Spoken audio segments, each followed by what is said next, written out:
Check, hey, check.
C, check. C.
Good afternoon. Thank you for coming in early this afternoon. We will start in a few minutes. Just to remind everyone to maintain the solemnity of the affair, we would like to enjoin you to kindly bring out your mobile phones and put them in silent or this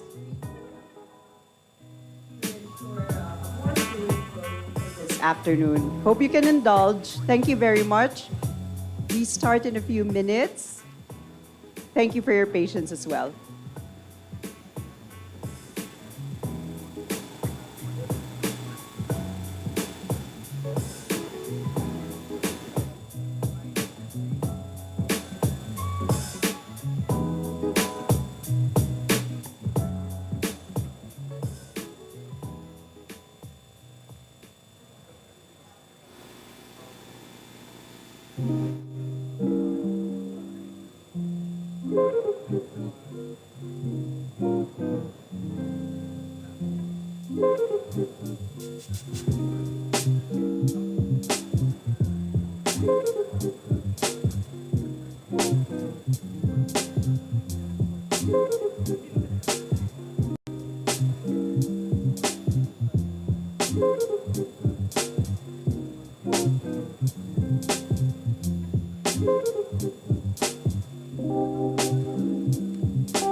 Good afternoon. For guests of ours who just came in, requesting everyone to kindly put our mobile phones to silent for this video so that we can ensure the solemnity of the program is happening. Thank you very much.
Taga Isabela yan.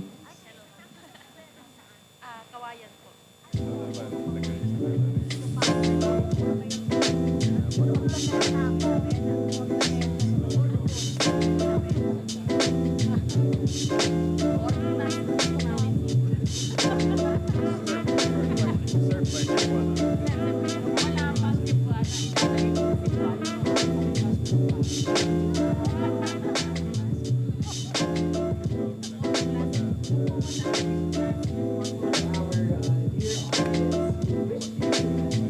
Please do so now as we intend to start in a few minutes. We're hoping that we could refrain from walking in and out of the auditorium once the program commences. Thank you for your patience and indulgence.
Later na.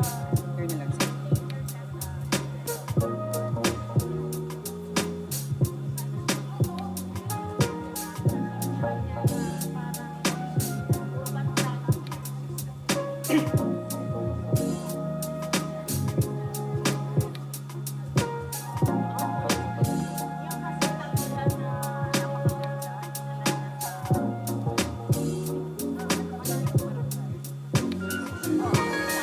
Pala mo, fish fire growth in the city.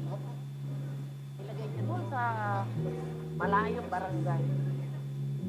Kasi medyo asking na yung pinaka-downtown ng ano. Ilagay niyo. Lut-lutan ba yun?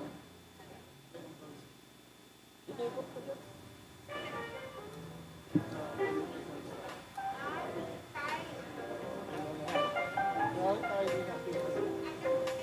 Requesting everyone to please find their seats. Good afternoon. It's wonderful to see everyone in conversation. Some new, some old faces, but definitely genuine and wonderful to see everyone catching up. We will start in a few seconds this time.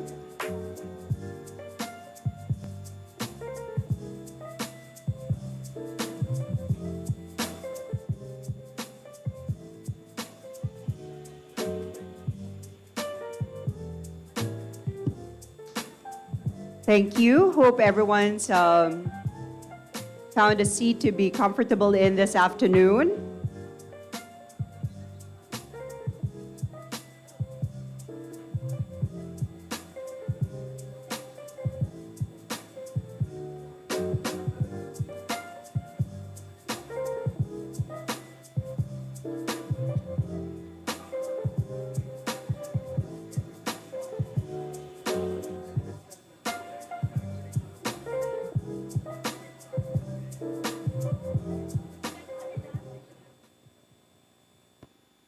Right, so for guests of ours who just came in and joining everyone to kindly please put your phones, mobile phones into silent or discreet mode so that once the program starts, we could maintain the solemnity of it in the entire afternoon.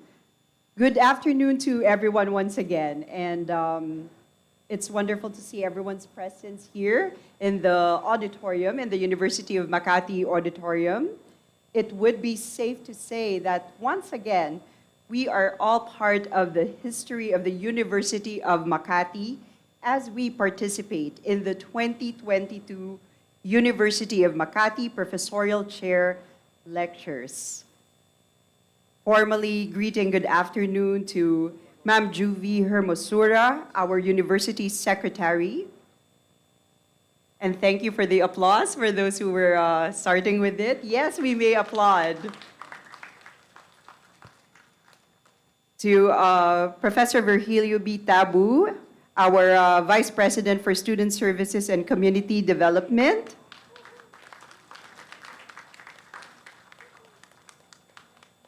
To Professor Maria Faye Nanette Cariaga, our Vice President for Planning and Research.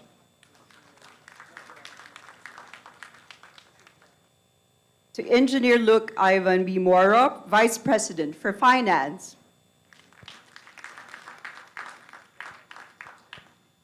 To Attorney Jewel D. Bulos, Vice President for Administration.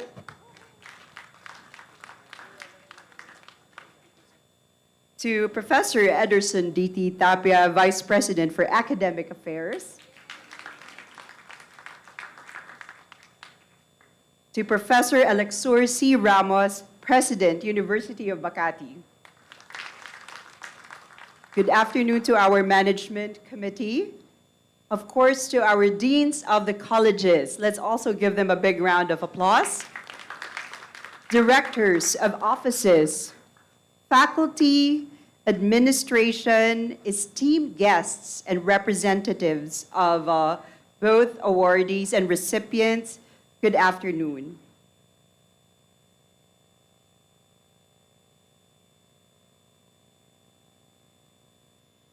So as mentioned earlier, we are all, being here this afternoon, we are all part of the history of our university as we participate in the 2022 University of Makati Professorial Chair Lectures.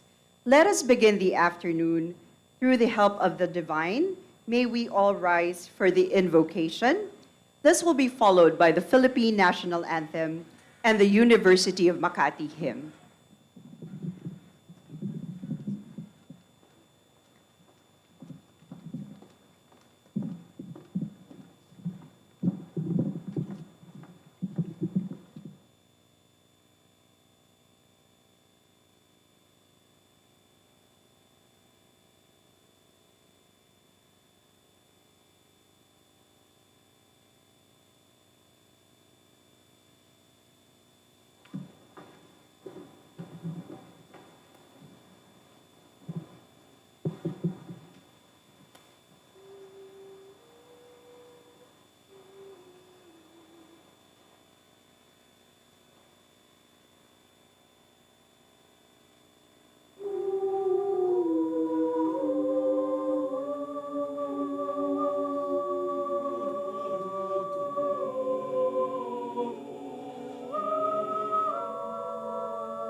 kayang magiliw, pero sa silangan, alab ng puso, sa ibig mo'y buhay.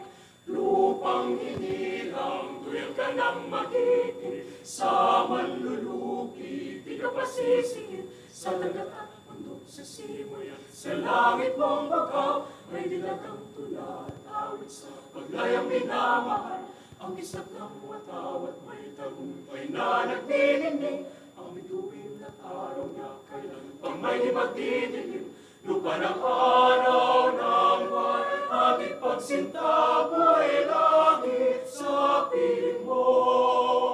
Aming higaya ng may mga api, ang mamatay ng dahil sa'yo.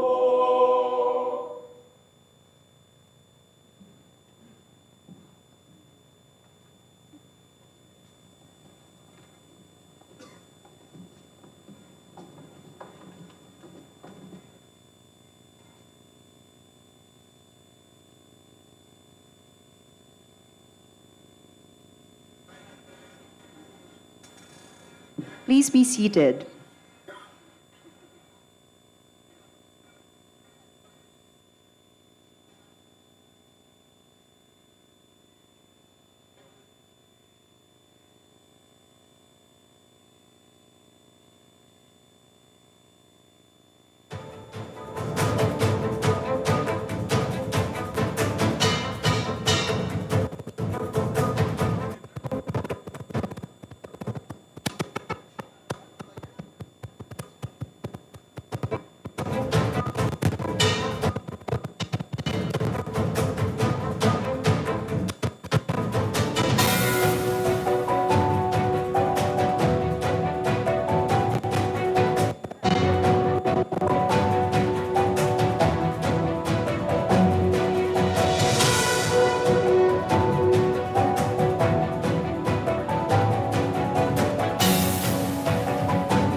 Professorial chairs are awarded to individuals of high esteem in their own fields who embody the ideals of the university and the colleges, as well as the persons from whom they are named after.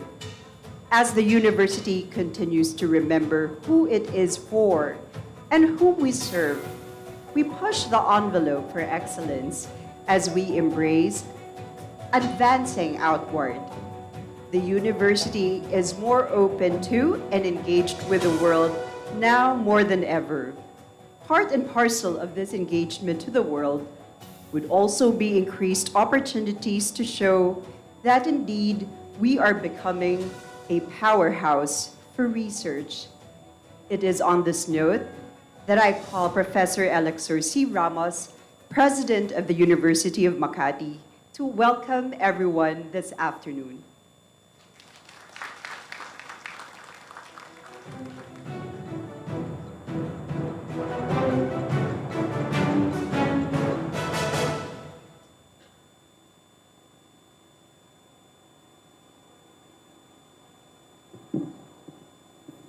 Distinguished guests, especially our honorees, those who will be awarding professorial chairs this afternoon, fellow workers in government, magandang hapon po sa inyong lahat. This is the first time that the University of Makati will actually be conferring professorial chairs. And in the 51-year history of the University of Makati, I think it is just about time that we do this. The University of Makati is already creating its name amongst higher educational institutions, not only in the Philippines, but globally as well.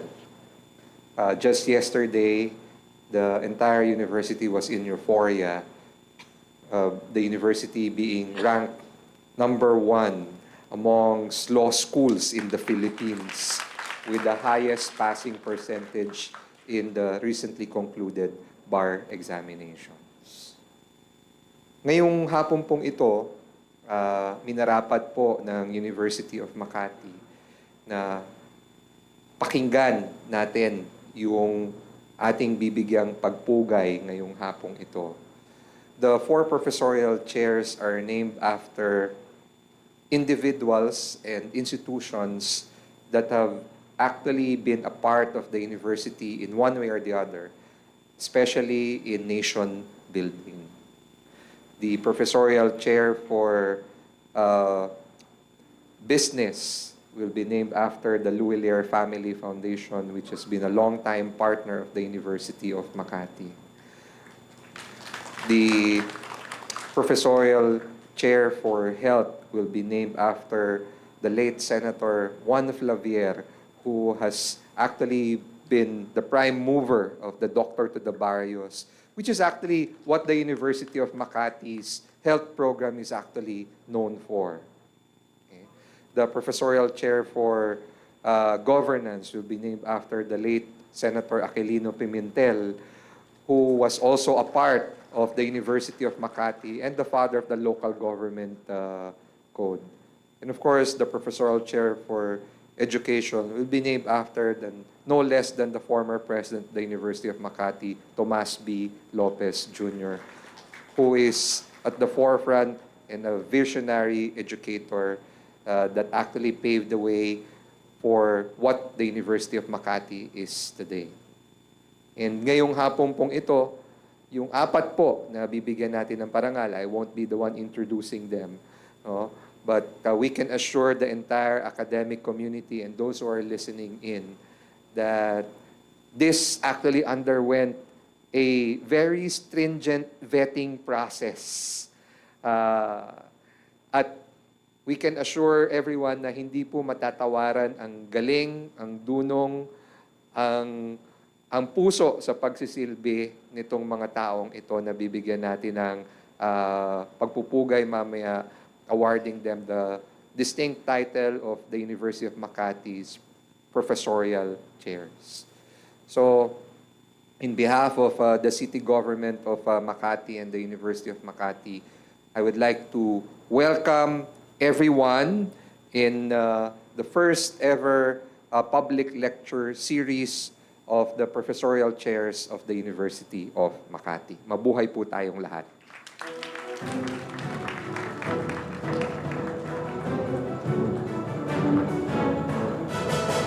Thank you, President Ramos, for your words of welcome this afternoon. Our endeavors in pushing the envelope of excellence in the university begin with our whys, our purpose. And to enlighten us better on the whys of the Professorial Chair Awards, please help me welcome Professor Ederson D.T. Tapia, DPA, Vice President for Academic Affairs and Dean of the College of Continuing Advanced and Professional Studies, to enlighten us on the rationale of this day.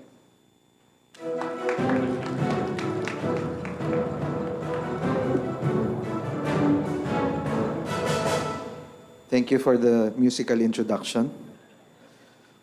Thank you very much also, Camille. I normally prefer to just stand with the audience to speak because I'm not a very formal kind of guy. But I was told that this is a formal event, hence the Barong Filipino of all the MANCO members. And so I was told specifically to behave as dictated by the times. And I also don't normally like reading from speeches because I like to speak from the heart. Perhaps. But again, because of the formality of the event, I actually prepared something to enlighten us on what this occasion is all about. As the President said, this is the first time that we're doing this for the last 51 years of the university. And we're truly happy that it came at a very, very auspicious time when we were just celebrating not only the success of the School of Law, but all the other colleges as well. No? From the Institute of Nursing, the Institute of Pharmacy, our engineering program, and several others. And we know that this is all part of the existing narrative that we want to continue building up on. Let me begin by greeting all of you good afternoon and express my sincere gratitude for being here at the University of Makati on this historic occasion. we are here to recognize and honor our esteemed colleagues' exceptional contribution to scholarship. Warmest greetings to the families of the men and women who will soon be bestowed with these honors, for together we mark the beginning of a new chapter in the history of UMak's academic heritage. This is an important day that represents two distinct celebrations. First, it is an occasion that is part of the drive for excellence that we are all collectively working for. For the benefit of those who are not from the university, we have been doing a lot of work to bring the university to its next phase of excellence. Just a few days ago, we were in the process of redefining our mission and vision to capture what challenges we would be facing in the next years ahead. Second, it is the first time that the university shall bestow professorial chairs upon individuals who have left their lasting marks on the body of knowledge in their respective fields. As mentioned earlier, a professorial chair is the highest honor that is conferred in academia, and its awarding is deliberate.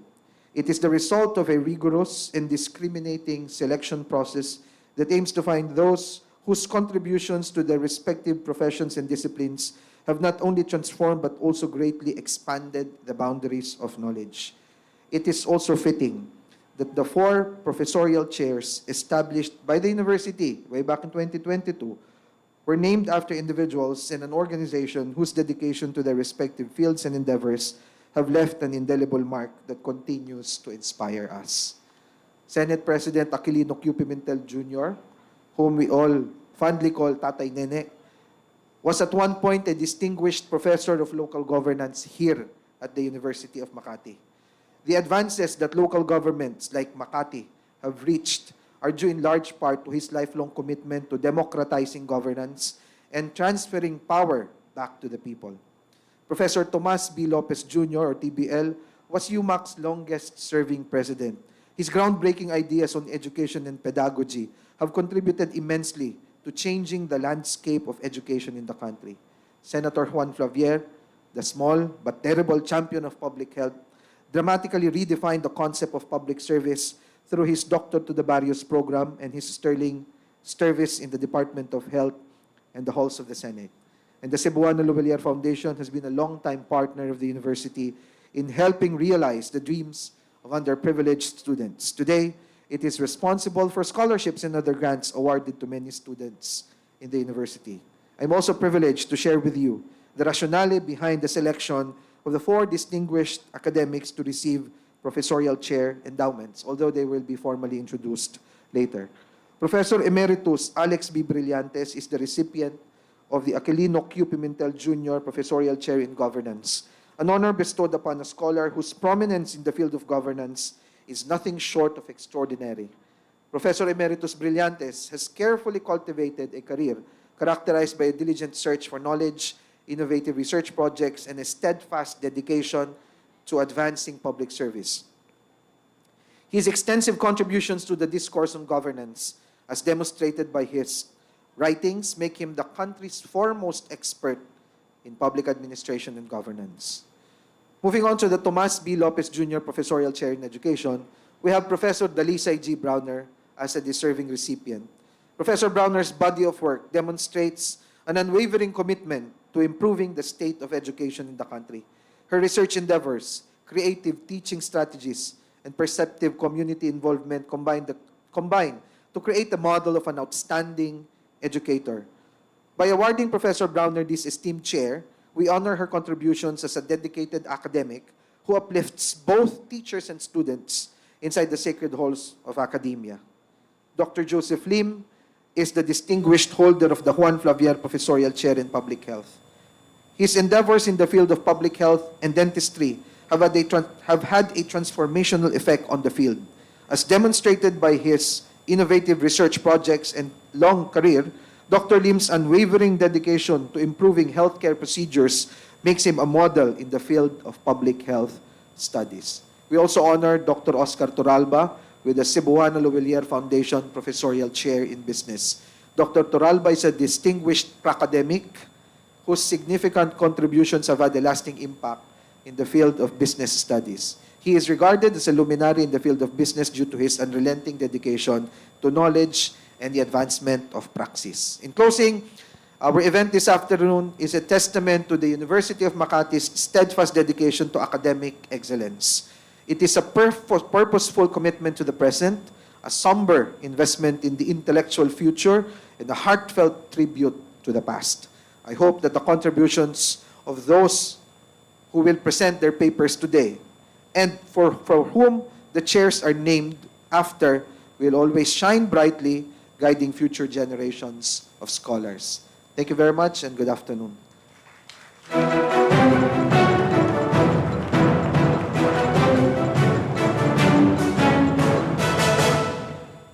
Thank you, VP Ed, for shedding light for everyone's benefit, the program, or the purpose of why we're together this afternoon. Proceeding now to the first award, the Tomas B. Lopez Jr. Professorial Chair in Education. The late Professor Tomas B. Lopez Jr. served as the university president of UMak for over 2 decades. He led the university in its journey towards the School of Tomorrow, highlighting the innovations of the university in education, such as the offering of unique and innovative degree programs, the offering of special undergraduate and graduate degree programs in the different fields of study, and pioneering the Higher School of UMak.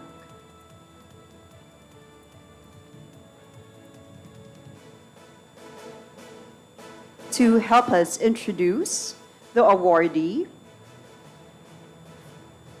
requesting the presence of Associate Professor Jason Bergania, EDD, Dean of the College of Innovative Teacher Education.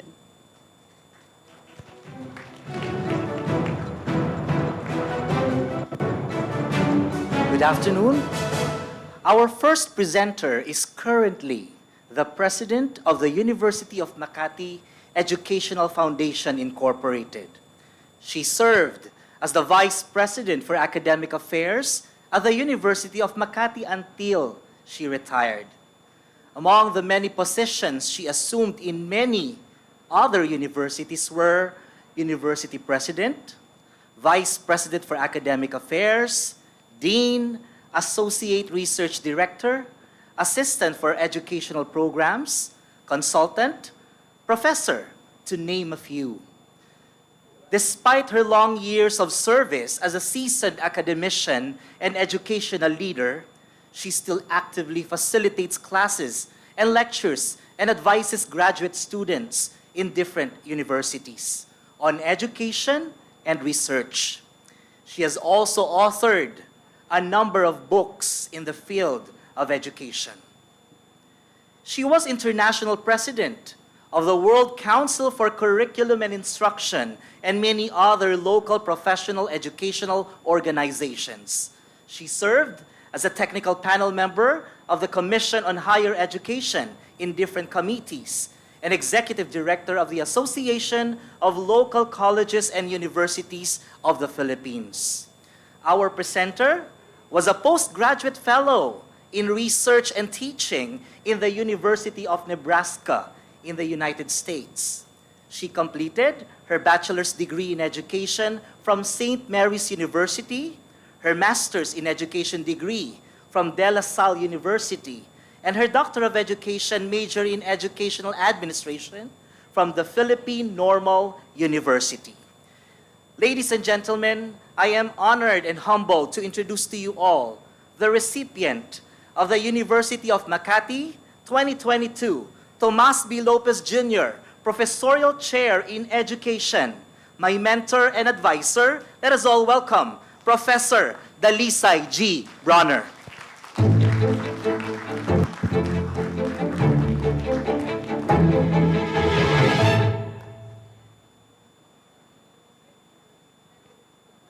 Good afternoon to everyone, to our President-elect Sir C. Ramos, to our Vice President for Academic Affairs, Dr. Ederson, VP Tapia,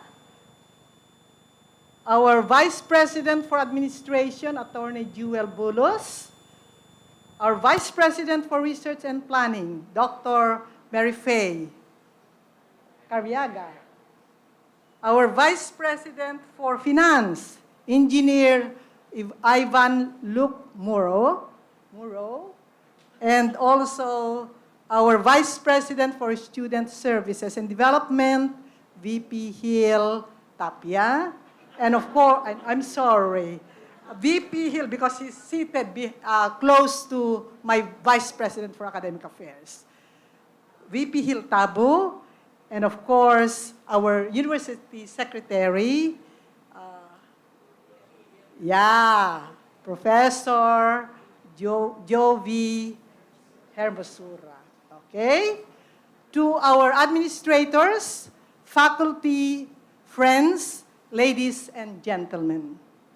The present topic that I would like to share with you this afternoon has something to do with leading and managing educational innovations in 2 selected universities. Okay, basis towards development of a leadership model.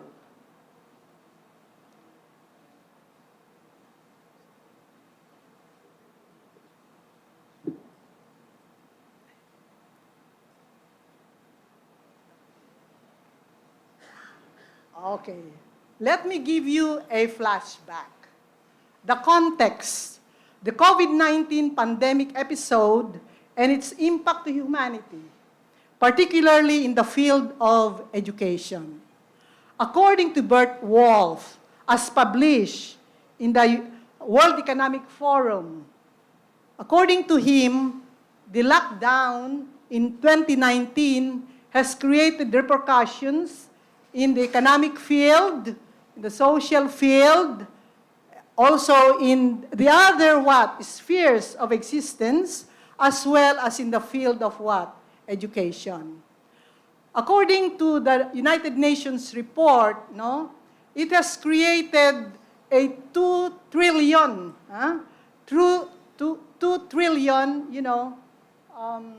drawback in terms of our economic status.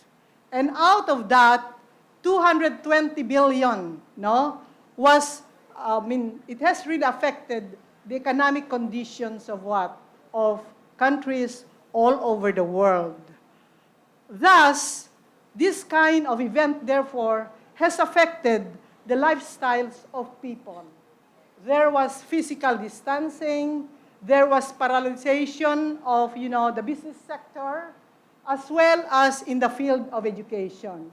So, from a face-to-face transaction of the delivery of programs and services, people had to move to the use or to the employment of technology to be able to deliver in the same manner as how we have been delivering things in the past, in terms of the quality of service to be able to live life during the 2019 pandemic. Okay? So, with that, leaders all over the world have been challenged. And this doesn't spare, of course, the effect of leaders in the field of education. Okay? So here, So I thought of, really getting into the innovations, that were pursued by educational leaders. And, the University of Makati, being a local government, as well as the pamantasan ng lungsod ng Valenzuela, belong to the chain of local colleges and universities. And I believe that these institutions have made their own fair contributions in local development as well as in national development. Okay? And with that, therefore, the leaders of these institutions had to respond to the immediate needs spawned by the COVID-19 pandemic. So the purpose of my research then was to describe the processes reported by team leaders and team members on the implementation of educational innovations. I also compared leaders' perceptions and members' perceptions of their leaders on the implementation of the educational innovations. Third, I determined what personological variables predict leadership attributes as perceived by team leaders and team members. And lastly, based on the findings of the study, what model for leadership may be proposed to ensure the attainment of institutional vision and mission, most especially in times of crisis. Now, the research design that was employed in the research that was undertaken was a mix of both qualitative and quantitative research methods. The study was started as early as of last year on the month of September. So the participants are the UMak team leaders and team members, and the PLV, in short, that's my acronym for the Pamantasan ng Lungsod ng Valenzuela, team leaders and team members. The original intent of the research was really to conduct the study on a nationwide scope. So at first, I targeted 10 local universities and colleges, okay, all over the country. But unfortunately, along the way, I encountered a lot of snags, okay? So what I am presenting today or this afternoon are those institutions that I have complete data about, okay? So the data sources were the following: records. So a lot of records had to be solicited from these two institutions. I also gathered data from what I call as a situationer, okay? The situationer is composed of two parts. Part one has something to do with the educational innovations, okay, conceptualized and implemented by these two institutions, no, in terms of the top three educational innovations. And then I was able to gather from them brief descriptions about this, and also the areas that were targeted for these innovations, as well as the budget, because we cannot do away with the program implementation without, getting hold or without having the budget to be able to concretize these programs, no? And also the problems and accompanying what? Challenges that went with the data gathering phase. Now, the data gathering procedures constituted two phases. Phase one has something to do with the preliminary administrative activities. Permission was sought to the president of the Association of Local Colleges and Universities, no, regarding my original intent to gather data in 10 local universities. But along the way, again, I had difficulty getting hold of records as baseline information for me to start the work as a researcher, okay? Then, aside from the documents that I was able to gather in my visits to around 6 universities, no, I also floated, a situationer. That's the, okay. And part two had something to do with what? Leadership styles. I wanted to find out, okay? I wanted to find out really how the team leaders manage the implementation of the innovations from their own self-experiences or self-perceptions, and then compared it with the way the team members, the team members perceive their what? Their team leaders collectively as a whole. Now, in terms of the quantitative analysis of this, I subjected this to the t-test of independent samples. Why t-test of independent samples? Because I had two groups of respondents. The team leaders, those who have had a hand in the conceptualization, in the planning, as well as implementation of the educational innovations, while the team members were those who participated in the implementation of these innovations, and it was more addressed at the what? Classroom level. So I had here faculty members. Now, multiple regression analysis was further employed to determine the effect of around 5 personological variables that were included in the study. And these are the effect of age, sex, educational attainment, okay, administrative experience, and teaching experience.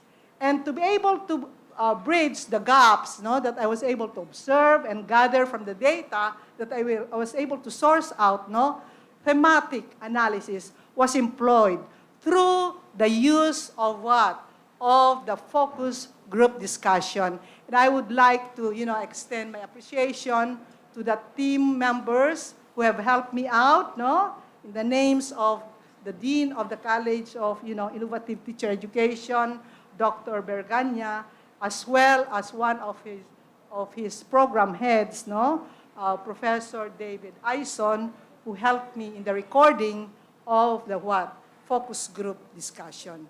This was done or conducted in 2 institutions, the University of Makati as well as the pamantasan ng lungsod ng Valenzuela. And I would also want to thank the support extended by no less than President Ned Turalba, okay, who is the president of what? Of the pamantasan ng lungsod ng Valenzuela in supporting me with a lot of data and with the assignment of members of our quality assurance team in providing me all the data that I needed for this particular undertaking. Okay, the results, analysis, and discussion on the processes done, applied in developing and implementing the innovations. I'll give you now the answer. Let me be frank with you, my dear friends, and ladies and gentlemen, that the processes employed by the University of Makati and the processes employed by the pamantasan ng lungsod ng Valenzuela were almost similar, without these 2 institutions having compared notes during the conceptualization and implementation of the educational innovations. They were parallel. Of course, while I included in my data analysis, PLV, my role there was not to come up with just judgments. No? My role here was not really to compare what UMak did with that of what the PLV did. Rather, I have chronicled, I have put into writing what these 2 major institutions have contributed to the world during the pandemic. That's it, no? And, okay, here were, okay, what I would like now to follow this up with the processes that were undertaken. First, there was planning. And this was very, very evident in the results of my interview with top management, as well as with the records that have been shared to me.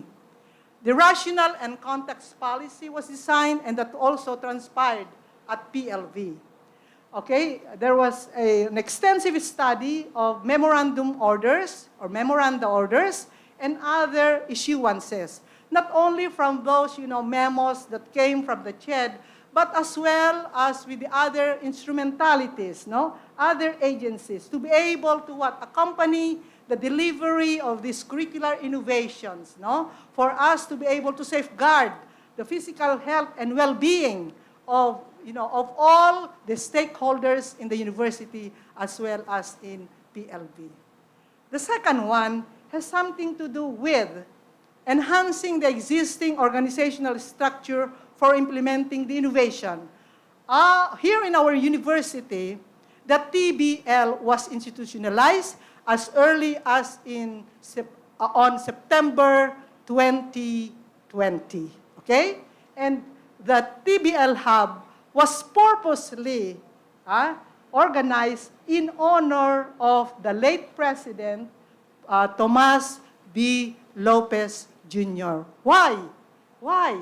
then there must be a reason why this particular organizational unit has been what? Institutionalized in its honor. To start with, while going back to the origins of this university as part of its metamorphosis, the university during the beginning years offered actually vocational and technical education and was further enhanced during the time of the late President TBL.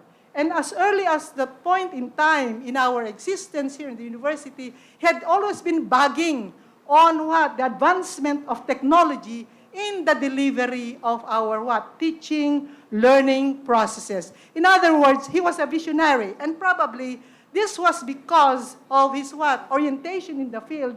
He being not only an academician, but he was also an entrepreneur. And my dear ladies and gentlemen, if you think like as an entrepreneur, then you're able to see opportunities when problems arise.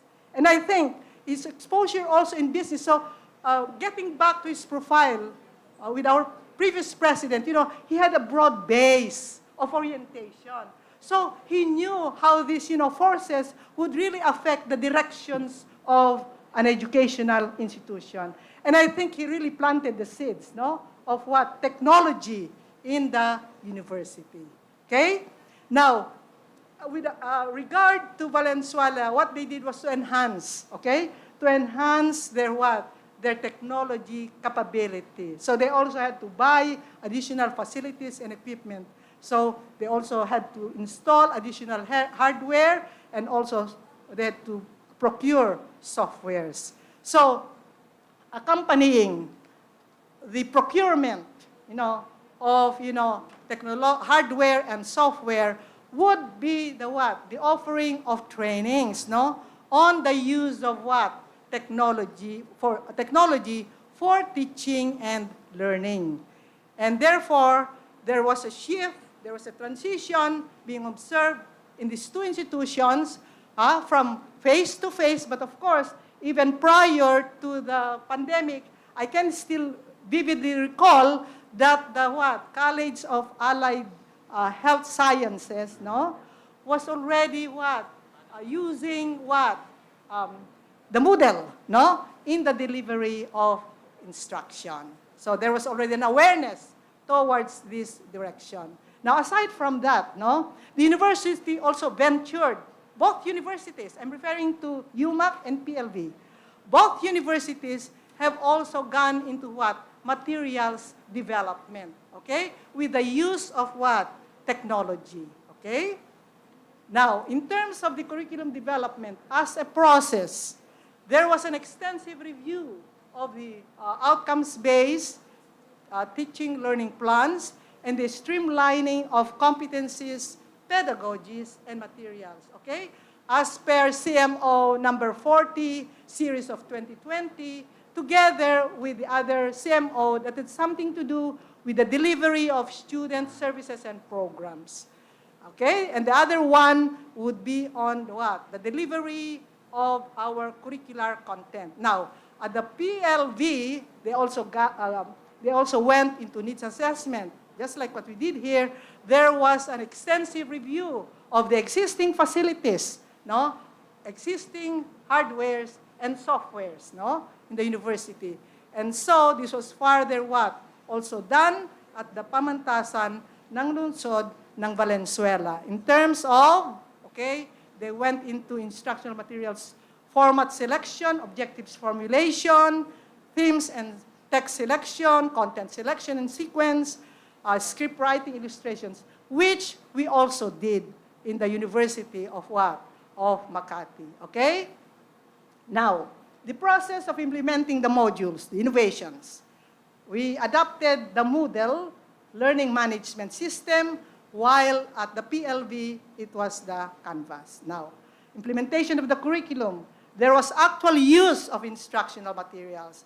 Student services, welfare and development got enhanced. There was also the delivery of what? Of the enhanced services of the guidance office. There was also active involvement of student council in helping other students and many more. The forging of partnerships with other agencies got also heightened during this period. Okay? So, monitoring, of course, for any program that one has to, implement, monitoring and reporting and evaluation always accompany these particular, processes. So, reports were, required, meetings for us to be able to what? Determine the effectiveness of these programs and services. Okay, the innovations, okay, I put them into three things. The TBL Hub for UMak, faculty capacity building on IT use. Of course, not only for the faculty, but also administrators and what? And students, we had that. Then curriculum that keeps with flexible teaching learning delivery mode. Same also transpired at the PLV, but, had some variations. At a certain level, because of their context, there would be some variations in the context between UMak and PLV. Now, here are now the results on the leadership style. First, let me paint to you the picture of the profiles of the team leader and team member respondents. In terms of age, so you'll have there UMak and you have here PLV. I'm not making a judgment here. I'm just presenting to you the facts. In terms of age, many of the team leaders, UMak respondents, belong to 51 years old and above. Okay? In terms of the of the members, same. See, there's a commonality. Okay? Many at that level. Now, let me start first with UMak on a vertical presentation. For administrative experience, many of the team leaders, okay, had administrative experiences ranging from 1 to 5 years, while the team members, majority of them, had 1 to 5 years too. In terms of teaching experience, a lot of the UMak team leaders had 21 years or more, while the members had 1 to 5 years and also 6 to 10 years. So there are two, ranges there. For educational attainment, majority of the UMak team leaders, respondents were master's degree, while for the team members, many have master's degree. Looking at the right column of the chart, for PLV, for the team leaders, okay, many of them belong to the 31 to 4 years old range. Administrative experience, 1 to 5 years, majority. Teaching experience, 6 to 10 years, okay. Many also, okay, have teaching experience of 11 to 15 years. Many of them are also master's degree holders. For the members, many are 21 to 30 years old. Majority have 1 to 5 years of administrative service.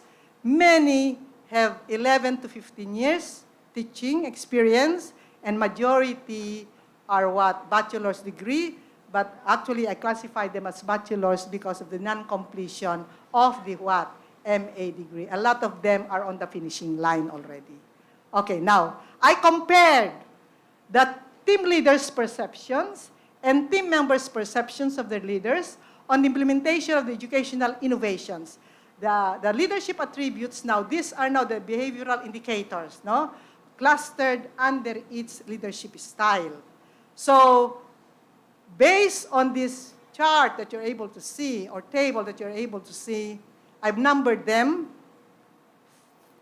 4.53, number 1, and number 2 is autocratic, which is 4.52. Now, for the team members, okay, 4.11, bureaucratic, and for the team members' perceptions, it's 4.18. So, there is a significant difference. And I'll explain to you later what made the difference. Okay, let me present first to you the other table.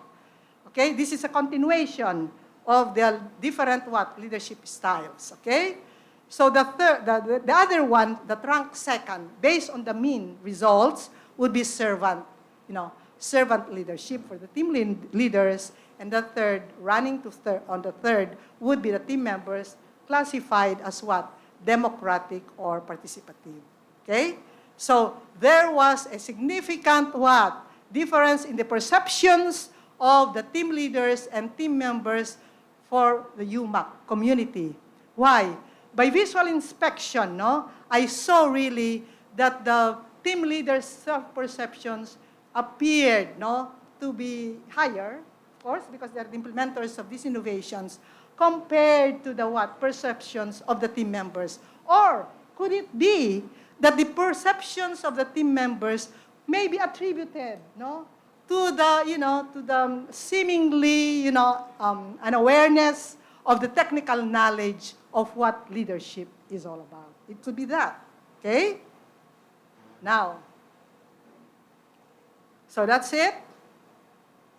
Now, I'm now presenting to you the pamantasan ng lungsod ng Valenzuela. So this is the trend, the proclivity of the findings. So for PLV, they have coaching as one, highest, followed by authoritarian, autocratic, and also the third, is bureaucratic. For the team members, bureaucratic, and then autocratic, and then the third is what? Charismatic. So this is it. Okay, I tried to visualize the results. You will see here that the top three, leadership styles that were perceived to have affected them so much, during the pandemic was top three from the team leaders' perspective or lens. From the University of Makati is what? Bureaucratic. It's expected. We are a government school, and we are supposed to what? To observe rules, right? We're expected also to what? To come up with what? Outcomes, outputs, considering what? The very limited time during the pandemic. Okay? It's not a negative feature because of results. Okay? And there's an interchange, you see, for the team members' perspective, it's just the reverse. But we don't need to worry because 4.53 and 4.52 is very close. And both of the results belong to always practice. Okay?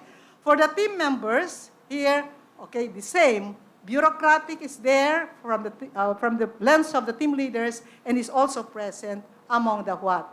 Team members. In addition to what? Democratic or participative leadership. Now, for the pamantasan ng lungsod ng Valenzuela, coaching, authoritarian/autocratic, and bureaucratic. Now, for their members, bureaucratic ranking high, and then authoritarian, and then the last is what? Charismatic. Okay, now, I also went into the effect of certain personological variable predictors of leadership styles. Now, from the perspective of UMak, actually, it's administrative experience that has something to do with what? Charismatic style. Okay? And also innovative. Okay. Now, from the perceptions, still administrative experience. What is the message behind this? That along the way, it's possible that people, your exposure to the job, makes you able to move faster, come up with results, and considering the fact that during the pandemic, there was really pressure in all quarters of our lives. And also what? Educational attainment. Okay? That's it. Now we move now to PLV. For PLV, I've not seen one. Okay? None. So there are no, in other words, no particular personological variable affects the what? The seemingly, perceptions across the different leaders, except from the members' perspective. So in authoritative and democratic and participative. Okay? As well as in the transformational and what? Innovative leadership style. Okay. Based on the findings of the model, of the study, what model of leadership may be proposed to ensure the attainment of institutional vision and mission in times of crisis. But I would like to inform the body that, we have a very small, a very small, number of participants, much to my desire to have had more, but a lot of snags came along the way. And I could not include those institutions with incomplete data. It's either I had the reports and I didn't have the results of the questionnaire, and vice versa. And along the way, this was also affected by the change of leadership. There was a change of what? Presidency. There was a change of what? Research directors and vice presidents during that time when I was gathering the data. So I believe that this have also contributed to the fact that I just had to what? To include what? 2 local universities in my study. So here is my proposed model, and I hope that a lot of researchers and scholars will pick up this idea, that more what? That more studies, including other variables, and then be conducted on a wider sampling, be undertaken. And I call this is my own, I call this as what? Concentric leadership. I'm proposing a concentric leadership model.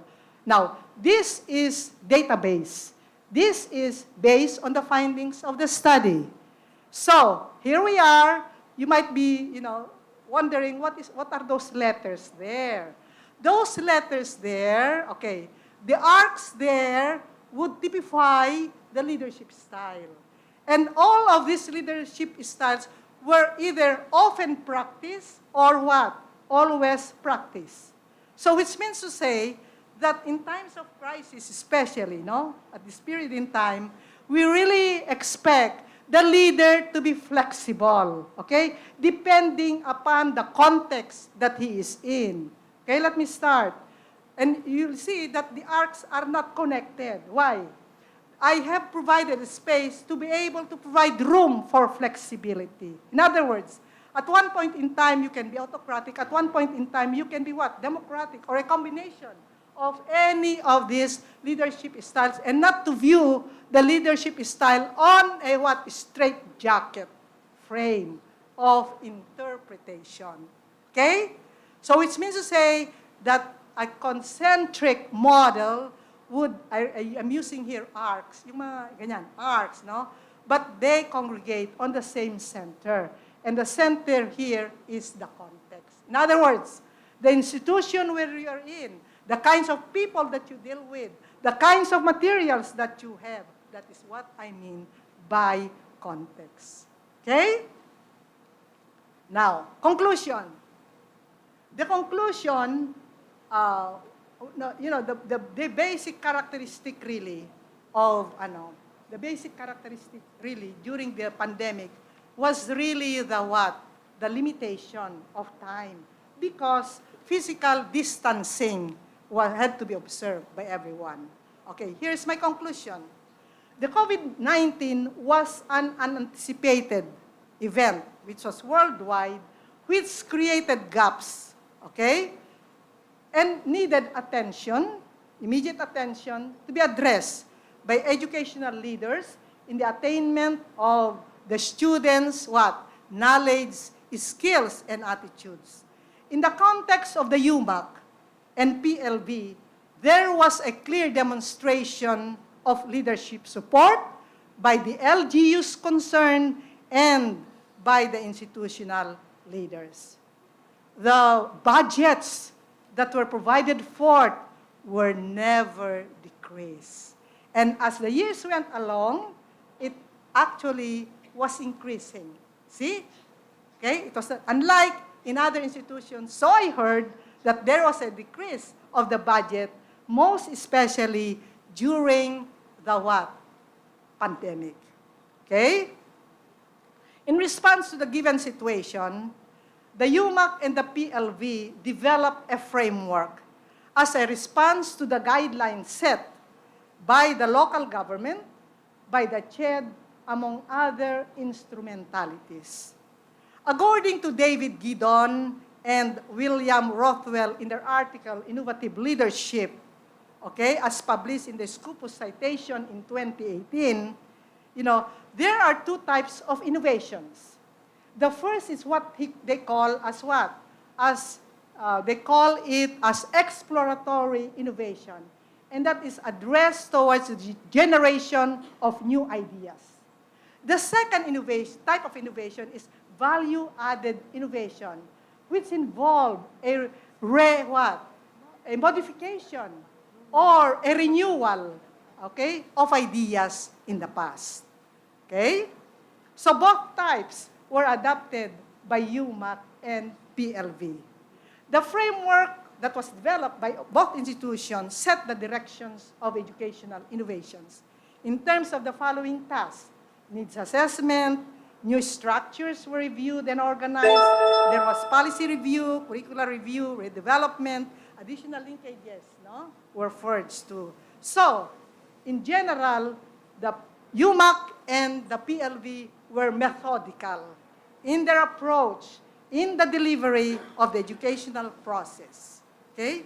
So proclivity of the findings showed that all leadership styles were practiced by tapping the list, which were authoritarian or autocratic, and also bureaucratic. In other words, we needed that to be able to what?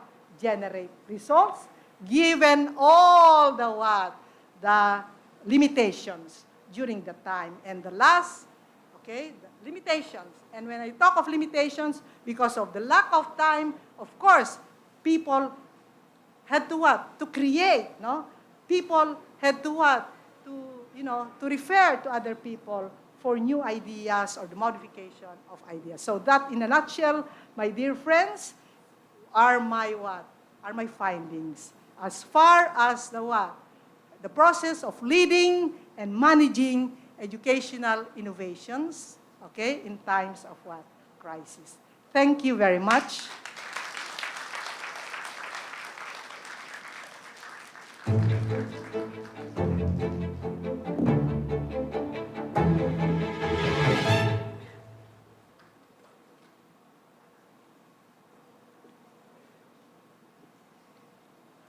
Thank you, Professor Browner, for your lecture on leading and managing educational innovations among selected local colleges and universities towards the development of a leadership model. We believe that several of us in the audience may have questions about her model on concentric leadership. So please take note of those, keep them, jot them down, because at the latter part of the program, we will have our open forum, and we will give the audience the opportunity to raise these questions for later. Proceeding now to the second award, the Juan M. Flavier Professorial Chair in Public Health.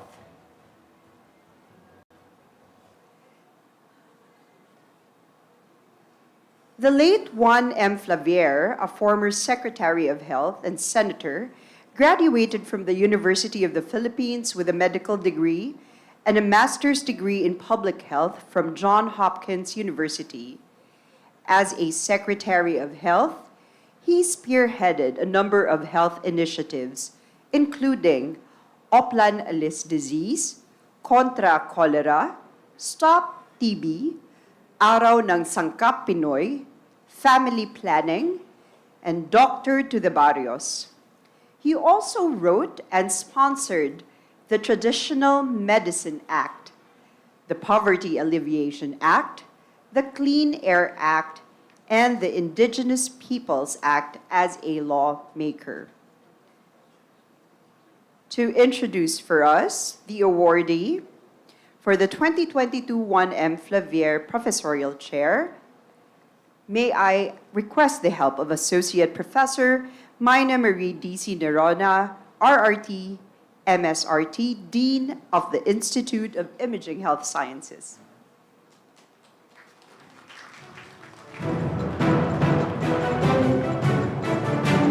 Good afternoon.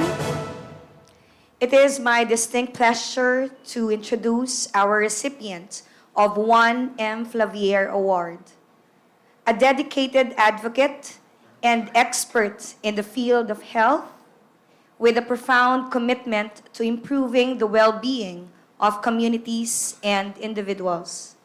He was born and raised in Manila and happily married to Dr. Giok Leng Kua and have blessed with 4 children. During college, he was a university scholar for 8 consecutive semesters and graduated as cum laude in the degree of Doctor of Dental Medicine at the University of the East College of Dentistry and ranked 2nd place in the dentist licensure examination. He also earned a degree of Master of Arts in Education, major in Educational Management at the National University Manila, and Doctor of Education, major in Educational Management in the same university. He is currently the head dentist of J.D. Lim Dental Clinics and Associates, specializing in oral maxillofacial surgery and oral implantology. He is also a columnist in the Dentist is In at Panay News since April 2008. He is the president of So Earth TCM Philippines Corporation and Jubilant Dental Learning Foundation Incorporated, and president-elect of the University of the East Dental Alumni Association Incorporated. He is also the vice president of the University of Makati Educational Development Foundation and a member of the International Committee at the Bangkok International Symposium in Thailand. He is also the advisor of Philippine College of Oral Implantologists and PCOI newsletter at PCOI Today. He was an associate dean of College of Dentistry at the University of the East from 2006 to 2008. He was the dean of the College of Dentistry and member of the board of directors at the National University for 6 fruitful years. He was the recipient of the Most Outstanding Achievement Award from Grace Alumni Association Incorporated in the field of dental medicine, and recently, he was also one of the recipients of the Most Outstanding Alumni Award during the 75th Diamond Jubilee of the University of the East. He has lectured extensively both here and abroad, and also a recipient of various diplomat, fellows, and honorary fellow memberships. To name a few, he is a diplomat at the International Congress of Oral Implantologists, Asia Pacific Academy of Implant Dentistry, Philippine College of Oral and Maxillofacial Surgeon, International Association of Oral Maxillofacial Surgeons, International College of Dentists, and International Congress of Oral Implantologists. A fellow member at the Pierre Faucher Academy and International Academy of Shape Memory Material for Medical Use. An honorary fellow at the Asian Oral Implant Academy, Japan College of Oral Implantologists, and Philippine College of Oral Implantologists. To give us some insights about exploring the Doctor to the Barrios program of Department of Health towards a resilient health response, ladies and gentlemen, please join me in giving a warm welcome to the 2022 1M Flavier Professorial Chair in Public Health, Dr. Joseph D. Lim. A round of applause, please.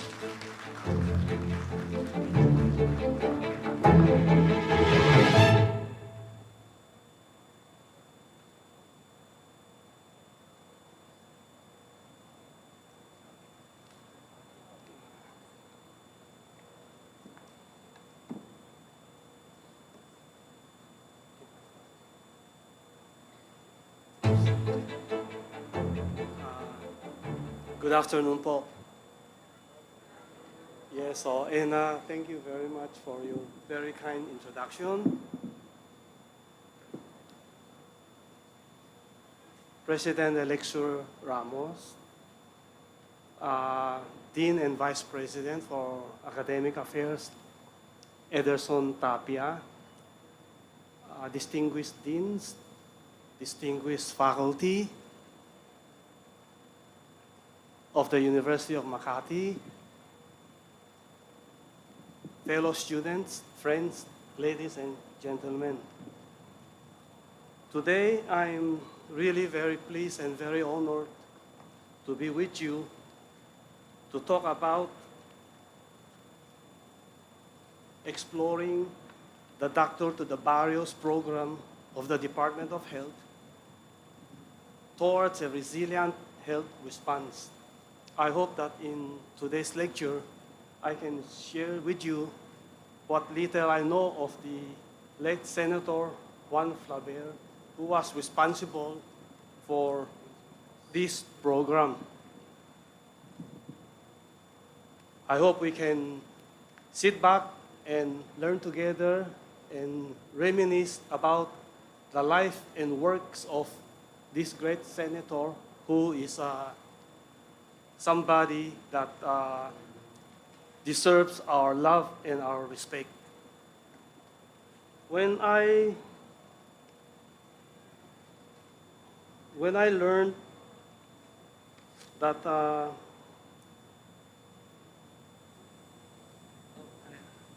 go back one slide, please. Yeah. Oh, yeah. Okay, then one slide. Oh, ito lang. Okay, sige. Yeah. Okay. I'm sorry, huh?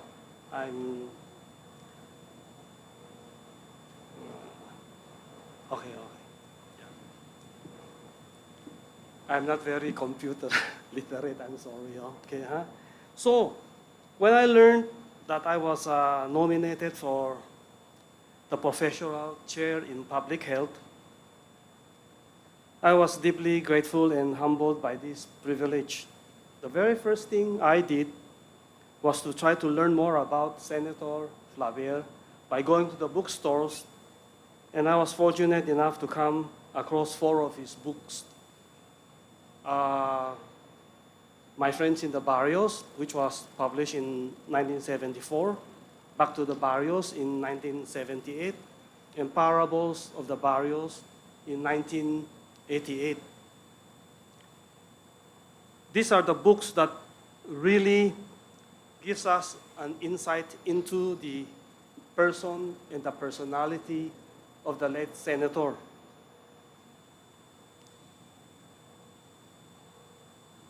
But the book that really started this all was his very first book, Doctors to the Barrio. In this narrative, which gave rise to several policy implications, we can see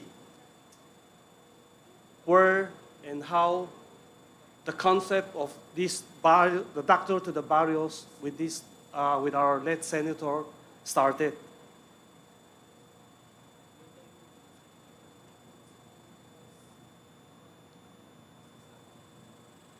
The Doctors to the Barrio program, which I will be discussing with you today, will be a review of a limited number of studies.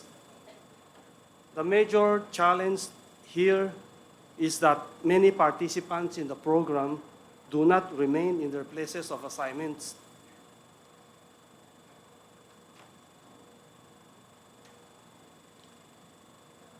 And when this program started in 1993, the Doctor to the Barrios program was hopeful that by inside of 20 years, there will be a physician in every barrio, but by 2011, only 18% of the doctors chose to stay in their assigned barrios after their 2-year deployment.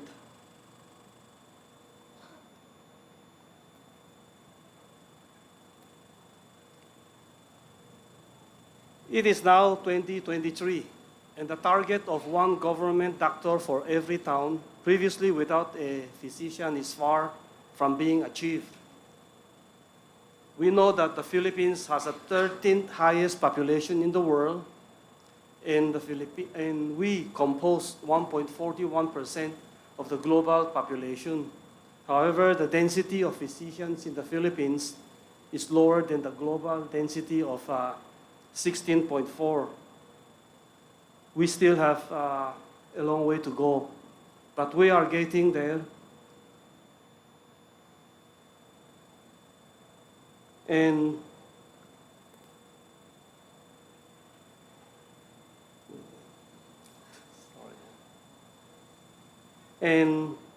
the Doctor to the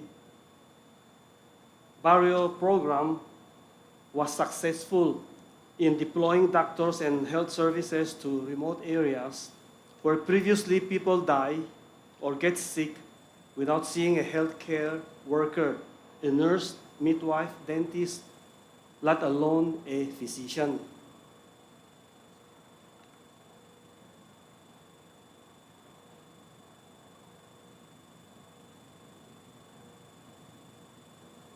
What all this show us is that there is a gap in the provision of healthcare between cities and the remote communities.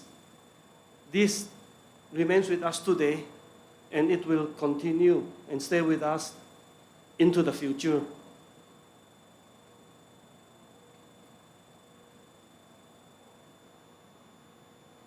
Doctors to the Barrio as a program entailed many details, many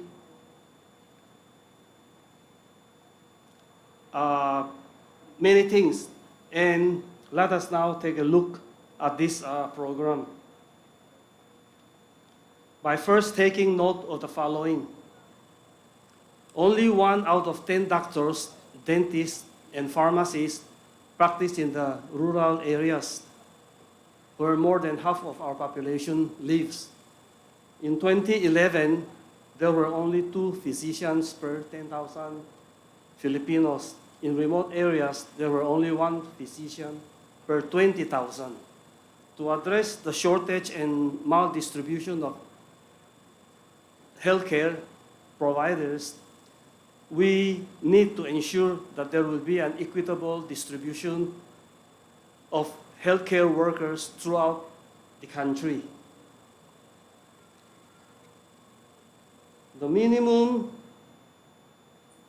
requirements to join and become a doctor to the barrios is that you must be a licensed doctor of medicine, a Filipino citizen, of good moral character, physically and mentally fit, not more than 50 years old, and willing to work in depressed and hard-to-reach areas for 2 years.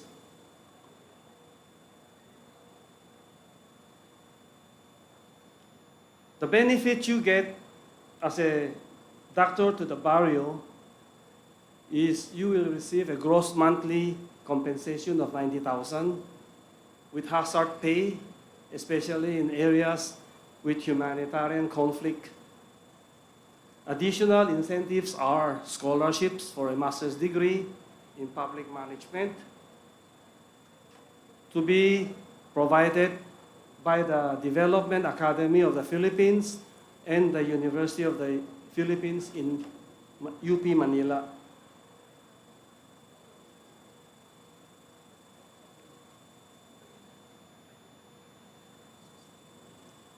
They will also be entitled to benefits under the Magna Carta for public health workers, such as subsistence and laundry allowances, housing, insurance, among others.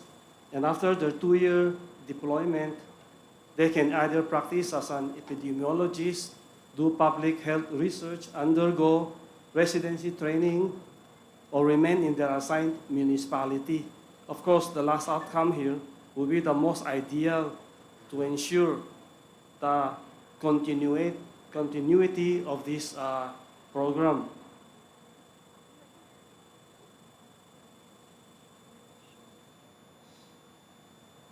This is probably the last book written by Senator Juan Flaver. It tells a lot of his experiences and stories that he gathered from the barrios. If you know Dr. Flaver, he is somebody who is known for his great wit and humor. That is his trademark. There are at least 5 studies regarding this program, and one of them is the Leonardia study. It was led by Juan Alfonso Leonarda of the Institute of Public Health, University of Heidelberg, Germany. The study, entitled Assessment of Factors Influencing Retention in the Philippine National Rural Physician Deployment Program, was published in BMC Health Services Research in 2012. This study found that very few doctors to the barrio volunteers chose to remain in the barrio for longer than was necessary, the minimum being for a period of 2 years. The next study is the Migrino study. This is one of the findings led by Julius R. Migrino Jr. of San Beda University College of Medicine. It was published in 2020 in the Central Asian Journal of Global Health. Philippine medical interns, according to this study, and young doctors value non-wage incentives in considering rural health job openings. Rural health job postings with these incentives are predicted to significantly increase recruitment in rural health job posts, particularly when combinations of wage and high-impact non-wage incentives are considered. The next study is the Monash University study. The study was conducted by Like Putri, and it makes for interesting reading because of its implications for health policies in the Philippines. It also provided insights on what other countries are doing to encourage rural practice for doctors. And the Philippines should consider some of these findings.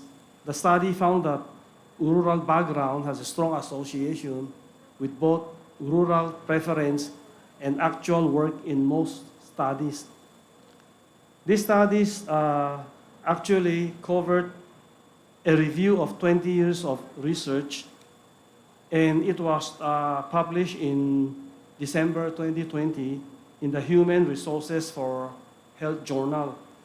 This is drawn from a study involving one low-income country, which is Nepal, and 11 middle-income countries, including Bangladesh, Cambodia, China, India, Indonesia, Laos, Pakistan, Thailand, Timor-Leste, Vietnam, and the Philippines. The next study comes from the University of Bern study, and this came after the global COVID-19 pandemic. Study was published in November 2022 in the Journal of Global Health, Science and Practice. It was led by Harvey Joy Liwanag of the University of Bern in Switzerland. Harvey Liwanag is a Balik scientist of the Philippine Council for Health Research and Development, Department of Science and Technology. The study pegged future health workforce requirements on projected population needs for primary care services under the assumption that all needs should be met.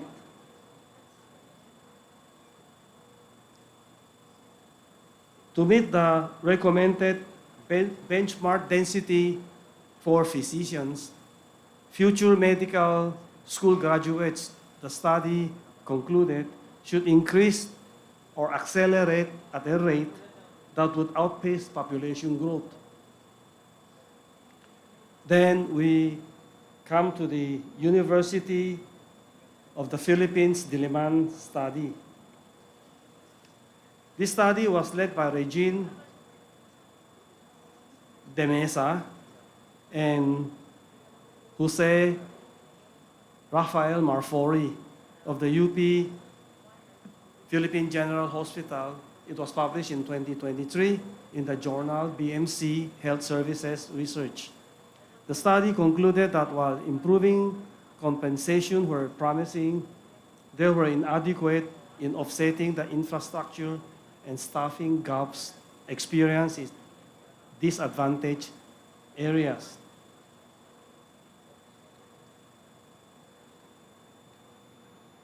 Now let's go back to the barrios and take a closer look on what Dr. or Senator Juan Flaubert did. He was no stranger to the difficulties of being a rural doctor. In his landmark book, Doctor to the Barrios, Dr. Flaubert writes, "The first rule for a worker to follow is never start anything that one does not wish to continue doing." He was well aware of the challenges along the road. In fact, let me quote to you what Dr. Flaubert said at one time. He said that more money is not enough. To expect more personnel is not realistic. Just to get enough doctors and nurses to serve the barrios in the Philippines is a problem. It is a matter of economics. Our doctors and nurses find that it is more lucrative to go abroad, which leaves the barrio people with very little service. About Senator Flaubert, he was born on June 23, 1935 in Tondo, Manila. He came from a very poor family, and against all odds, he received his Doctor of Medicine degree from the University of the Philippines College of Medicine at UP Manila in 1960, and also a master's degree in public health from the Bloomberg School of Public Health at Johns Hopkins University in 1969. He was trained as a physician, of course, and served as Secretary of Health under President Fidel Ramos from 1992 to 1995, and later elected to the Philippine Senate, serving from 1995 to 2007. In the 2001 elections, Dr. Flaubert placed second among the 12 winning senatorial candidates. He had a perfect attendance record during Senate sessions. He was the poorest senator with a net worth of 3.49 million in his 2005 Statement of Assets, Liabilities, and Net Statements. Prior to all of this, he served 30 years in Nueva Ecija in Cavite. And in 1992, Dr. Javier was appointed Secretary of Health. As mentioned earlier, during the brief introduction, Dr. Flaubert introduced many bills in the Senate. His Yossi Kadiri campaign was called by Esquire magazine as one of the government's most iconic campaign of all time. He was truly a very popular public figure. He was a newspaper columnist. He wrote about his experiences as a doctor in the countryside through his at least 4 books. He was a resident presenter on Kapwa Ko, Mahal Ko on television.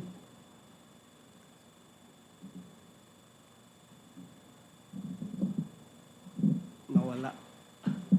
End of slide na ito, ha? Okay. So, Because of his campaign to control smoking, knowing the harmful effects of cigarettes, smoking is now banned in public places, and so is tobacco advertising, promotion, and sponsorship. Filipinos, we no longer have to inhale secondhand smoke inside public places and transportation, and our children are better protected because of Dr. Flavier's visions. Dr. Flavier died of pneumonia on October 30, 2014 at the age of 79. In a Philippine Senate resolution honoring the Doctor to the Barrios, it said the hardworking senator was instrumental in the enactment of landmark legislations promoting public health care and improving the quality of life of the people. Indeed, the late Senator Juan Martin Flavier left us a legacy worthy of our emulation. We will miss him, but we will never forget him. Finally, for this paper, my sincerest thanks and gratitude goes to the entire UMak community, to the College of Continuing Advanced and Professional Studies, and most especially to President Ramos, to Vice President Ederson Tapia, to Professor Rene Tabahen, and to Ms. Jessa Agarpao, to name a few, for their support, help, and encouragement. Thank you for being a very wonderful and kind audience. Maraming salamat po. Mabuhay. God bless all of you.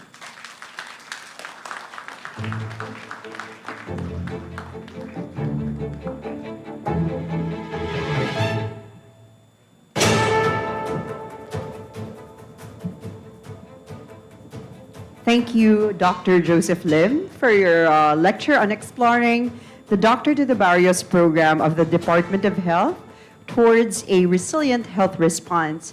I'm sure we have questions about what he has presented earlier about the disparity between health in the cities versus health in the barrios, and we will have that during the open forum. Now, earlier today, we've been mentioning about pushing the envelope for excellence, and the first two lecturers were testaments to how we do that in the research aspects. This time, and I think you also were able to successfully witness this earlier, we'll have one more time, another testament to excellence in the arts, and I believe the University of Makati is also very good at doing that. Once again, for our listening pleasure, we would like to call on the UMak Chorale.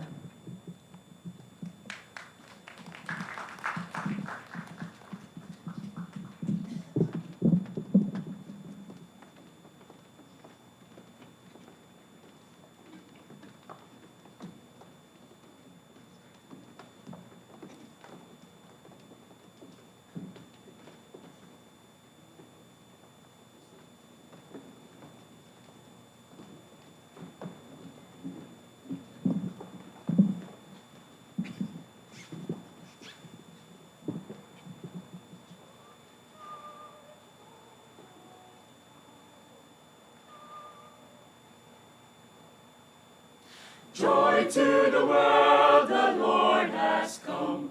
Let earth receive her King.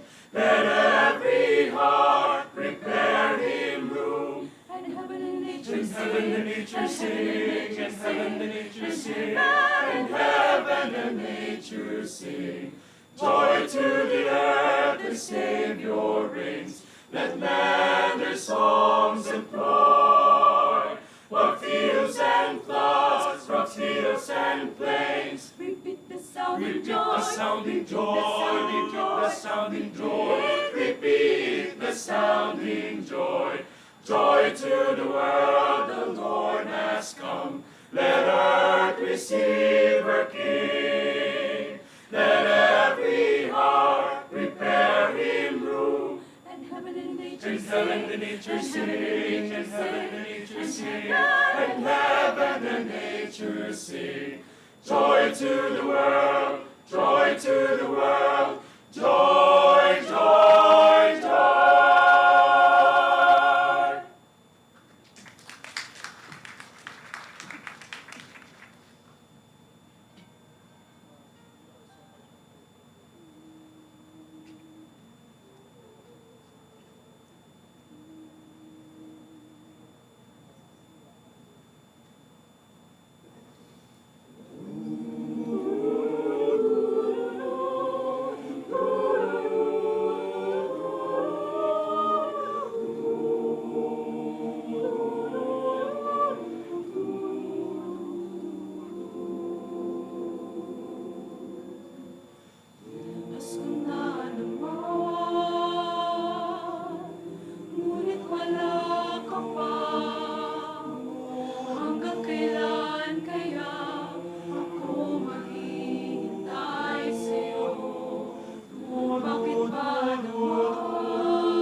Maigayak ang lahat ng tahanan, masdan nyo at nagpapaligsahan. May ilaw at parol bawat bintana, na sadyang may iba't ibang kulay. Kay ganun ganda ng ayos ng simbahan, ang lahat ay inaanyayahan, nang dahil sa paggalang sa sanggol na siyang mag-aari ng panghabang panahon. Ang Pasko'y araw ng biglayan, ang lahat ay napamahanan. Tuwing Pasko ay lagi ng ganyan, may sigla, may ganap ang bayan. May ganap ang lahat ng tahanan, basta Diyos at nagpapaligsahan. May ilaw at parol bawat bintana, na sadyang may iba't ibang kulay. Ay ganda ng ayos ng simbahan, ang lahat ay inaanyayahan, nang dahil sa paggalang sa sanggol na siyang mag-aari ng panghabang panahon. Ang Pasko'y araw ng bigayan, ang lahat ay nagmamahalan. Tuwing Pasko ay lagi ng ganyan, may sigla, may ganap ang bayan. May ganap ang lahat ng tahanan, basta nyo at nagpapaligsahan. May ilaw at parol bawat bintana, na sadyang may iba't ibang kulay. Kay ganda ng ayos ng simbahan, ang lahat ay inaanyayahan, nang dahil sa paggalang sa sanggol na siyang mag-aari ng panghabang panahon. Nang dahil sa paggalang sa sanggol na siyang mag-aari ng panghabang panahon.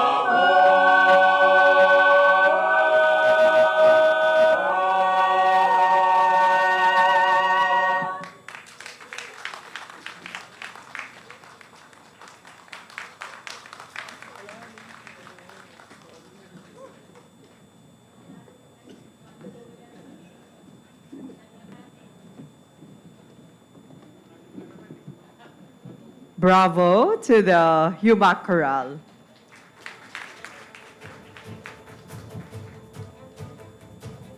Proceeding now to the third award, the 2022 Cebuana Luelier Foundation Professorial Chair in Business Award.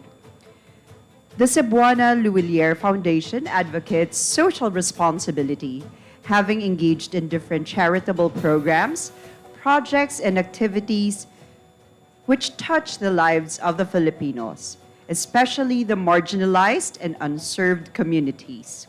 It is committed to giving back inclusive opportunities to Filipinos who want a better life through education, financial inclusion, and access to resources from strategic partners.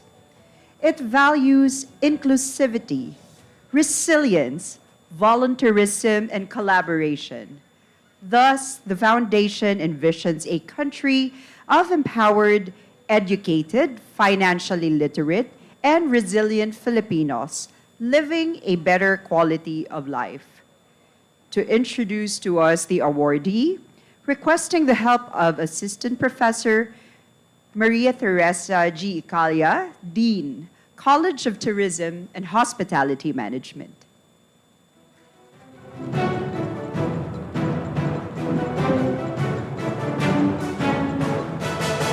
Good afternoon, esteemed guests. Our next presenter is a luminary in the world of business. With a sterling track record and a trail of triumphs, he has not just navigated the intricate landscape of commerce, but have also left an indelible mark on the industry. From his beginnings in Balawan, La Union, where he was born on October 12, 1951, to getting academic trainings from the University of the East, where he earned a Bachelor of Science in Business Administration degree, and also from the University of the Philippines Graduate School of Business, he has developed a leadership style that is characterized by a delicate balance of resilience, foresight, and adaptability. He also took up international advanced management studies from Northwestern University, Chicago, Kelley School of Management, and was a Cochrane Fellow of the University of Missouri. Our presenter consistently demonstrated an unparalleled acumen for business strategy, having held in the past either in the presidency or directorship of the following ventures. To name a few companies, we have the Caltemex Energy Philippines Incorporated, Cebu Mariculture Development Corporation, Town Holdings Corporation, Clark Hills Properties Corporation, Investments Realty Development Corporation, and lastly, we have the Chef Wise Culinary Managers.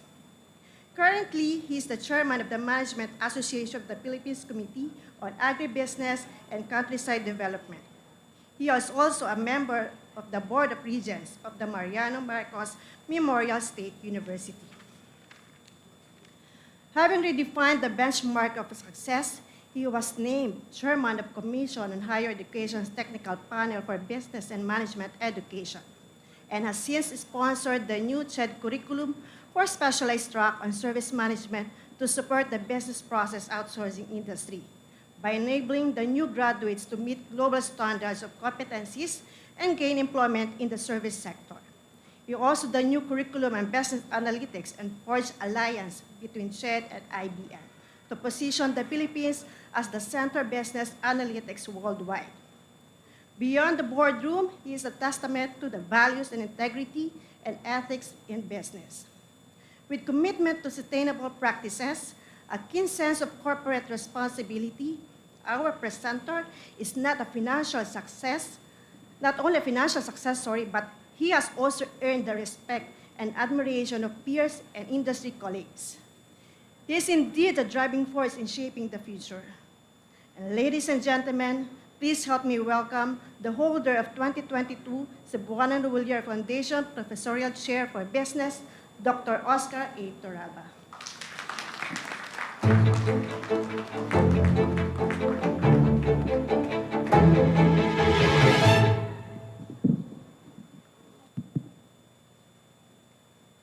Oh, there I am.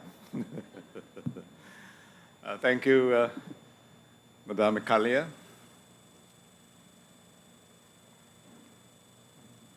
Our special guests from the Bangsamoro Autonomous Region of Muslim Mindanao. I'd like to acknowledge our friends. They are right there. Please rise.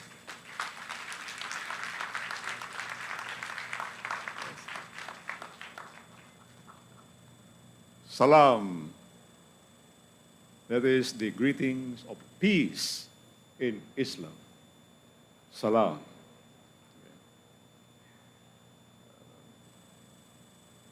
I'd like to greet our good friend, the president of the University of Makati. I will reverse, by the way, my presentation. Show first the photos which speak 1,000 words. Why I chose this subject. Barm at the crossroad to the first parliamentary regional government. So I reversed the presentation and show first some of the photos, including the first visit by the university president, Dr. Ramos, and his staff in Tawi-Tawi, which marked the first CSR project of the university. And the university chose the province of Tawi-Tawi in Barm. So you can see, well, this photo, I love this, because later I will refer to this in my articulation of the threat of Islam civilization in our country.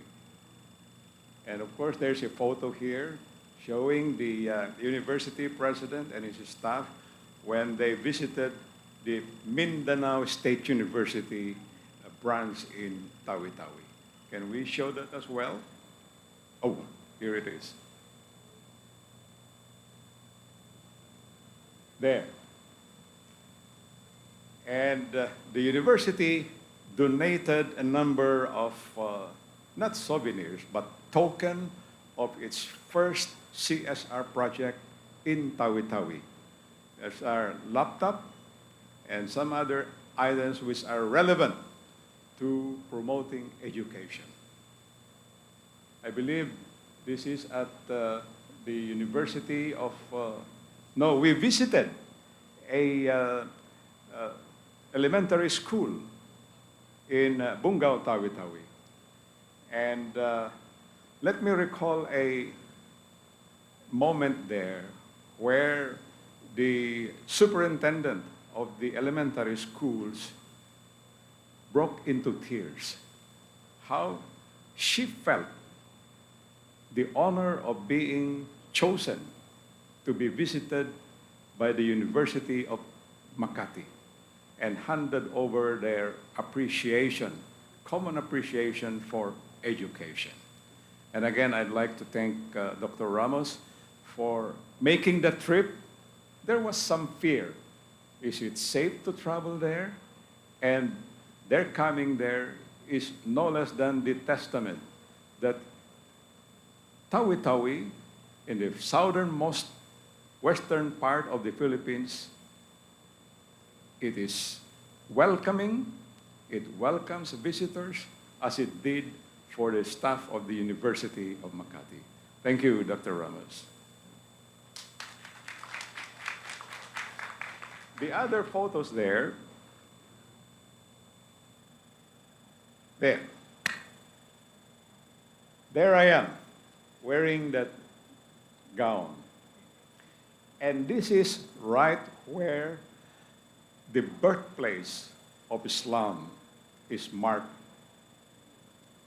It is also the place where the first mosque of Islam was built. This was in 1383. And I will say more about the historical significance of these mosques. And the connection that I'd like to further share with the presence of our friends from, unfortunately, ADEC, who was sent by the Economic Minister of Indonesia, had to leave earlier. But I am sure our friends from BARM would appreciate the connection of the Filipino people with our neighboring countries in Indonesia.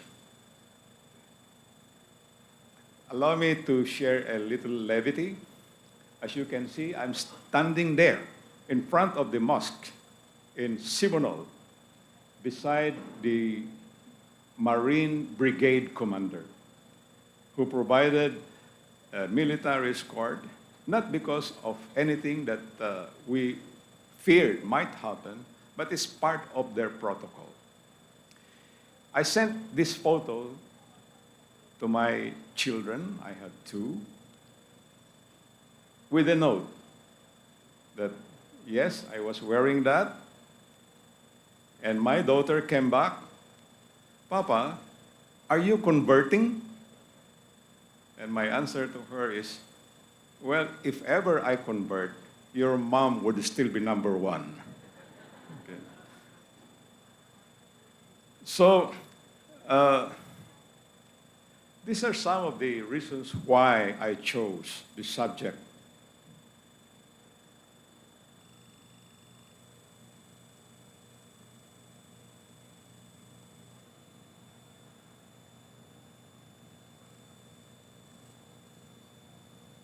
There.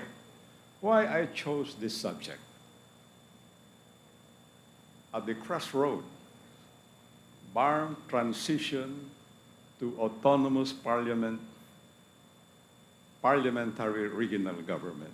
There are two words, very powerful, very moving, when I contemplated why. Why should I present this subject? The first word is crossroad. Crossroad. And this reminds me of a story that is maybe too familiar to all of us. Alice in the Wonderland. Alice found herself what you call a fork road.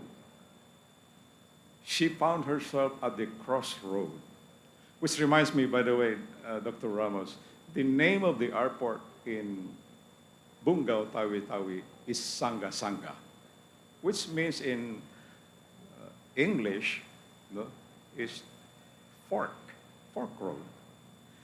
And Alice, finding herself at the fork road, hesitated to move further. And she had to ask this cat, no, sitting on the tree, and Alice asked, which road should I take? And the cat answered back, it depends where you are going. Where are you going? And Alice said, I don't know. And the cat answered back, then it does not matter which road you take. So, contemplating the significance of this subject, crossroad, that word, very powerful, that is true in our own personal life. Where do we go from here? Where does the University of Makati go after 51 years? And I was just talking to Madame Pimentel that the university, Mr. President, is internationalizing. Yes, that is where the University of Makati would like to blaze a new trail, a new trail. And it is good to know that you know where you want to be 5 years from now, 10 years from now. Going back on BARM, the Bangsamoro Autonomous Region in Muslim Mindanao, perhaps to most of us, is most well known for the attempt to secede from the Philippines, to be completely on their own. And for that, they thought that by arms, they might succeed in their aspiration to be an independent nation. For many years, that characterizes BARM. But I guess the leaders have reached a point, where do we really want to go? Where do we really want our people to be when we are no longer young? And so they were at the crossroad. They were at that crossroad. And the first step to seriously consider the kind of road that they would like to pursue was in fact in 1976, the Tripoli Agreement, initiated by the father of the present president. And that was the beginning of looking at the new pathway that will take them to their dream for their own homeland in our country. And the succeeding presidents initiated variations of that agreement. And where we are now, we have the Bangsamoro Autonomous Region in Muslim Mindanao, which was ratified in a plebiscite in 2019. And under this plebiscite, there is going to be a transition. And the body that will administer that difficult transition is called the Bangsamoro Transition Authority, BTA. So they are following that road that they have chosen. And by June 2025, there will be an election, no longer as interim government, but as a regularly elected parliament. That is where BARM is headed. But before I say more about that, it is important that I share with you the little I know about the history of this track of Islam civilization in our country. And as I said, that photo showing me and the Marine Commander, General Racadio, that mosque was built in 1383. In 1383. That is 600 years almost before, no, rather 200 years before the arrival of Christianity in our country in 1521. So that tells us how long ago that our brothers Muslim have been longing to have their own homeland, self-governing as their culture requires. 1383. And if you project that to our own independence in June 1898, that is just like 600 years, 500 years rather, almost 600 years later that we declared our own independence. So let me recite the guiding vision that is part of understanding why I chose this crossroad, the BARM transition to autonomous parliamentary regional government. There is a law that was especially passed by Congress to guide this transition, and this is the Bangsamoro Organic Law. This is just like a constitution specially formulated for BARM. And when you read the BOL, the vision is very simple, very straightforward. It says there, Bangsamoro that is united. Bangsamoro that is enlightened. Bangsamoro that is peaceful. A Bangsamoro that is self-governing. A Bangsamoro that is prosperous. So in a very straightforward manner, that is the kind of homeland that our brother Muslims and brothers would like to have. Their vision, very much like the vision being articulated, being reviewed now by the University of Makati. It has a vision, Bangsamoro. It defines what it will be at the end of the road that they have chosen. And if we relate that, our own country has its own vision articulated under our own national constitution. It says there that by the aid of the divine providence, there shall be a humane and just society and a government that will promote the common good and conserve the prosperity of our country. It is just like the Bangsamoro vision mimics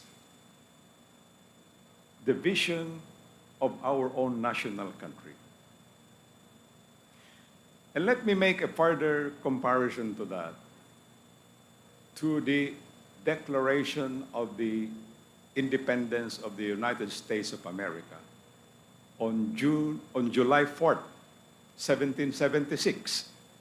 I am reciting this because there is a trend, there is a commonality when a group of people, a nation, declares its aspiration for self-governance. And let me quote I try what Thomas Jefferson said in the Declaration of the U.S. Independence. He said, "We believe these truths to be self-evident, that all men are created equal, endowed by the Creator with certain inalienable rights. Among these, the right to life, the right to liberty, and the right to pursue happiness." So it's similar to the vision of Bangsamoro, to the vision of the Filipino people under our Constitution.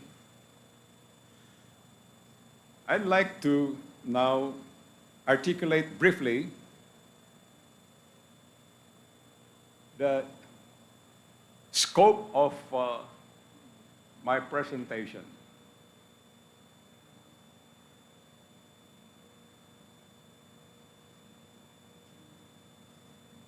There.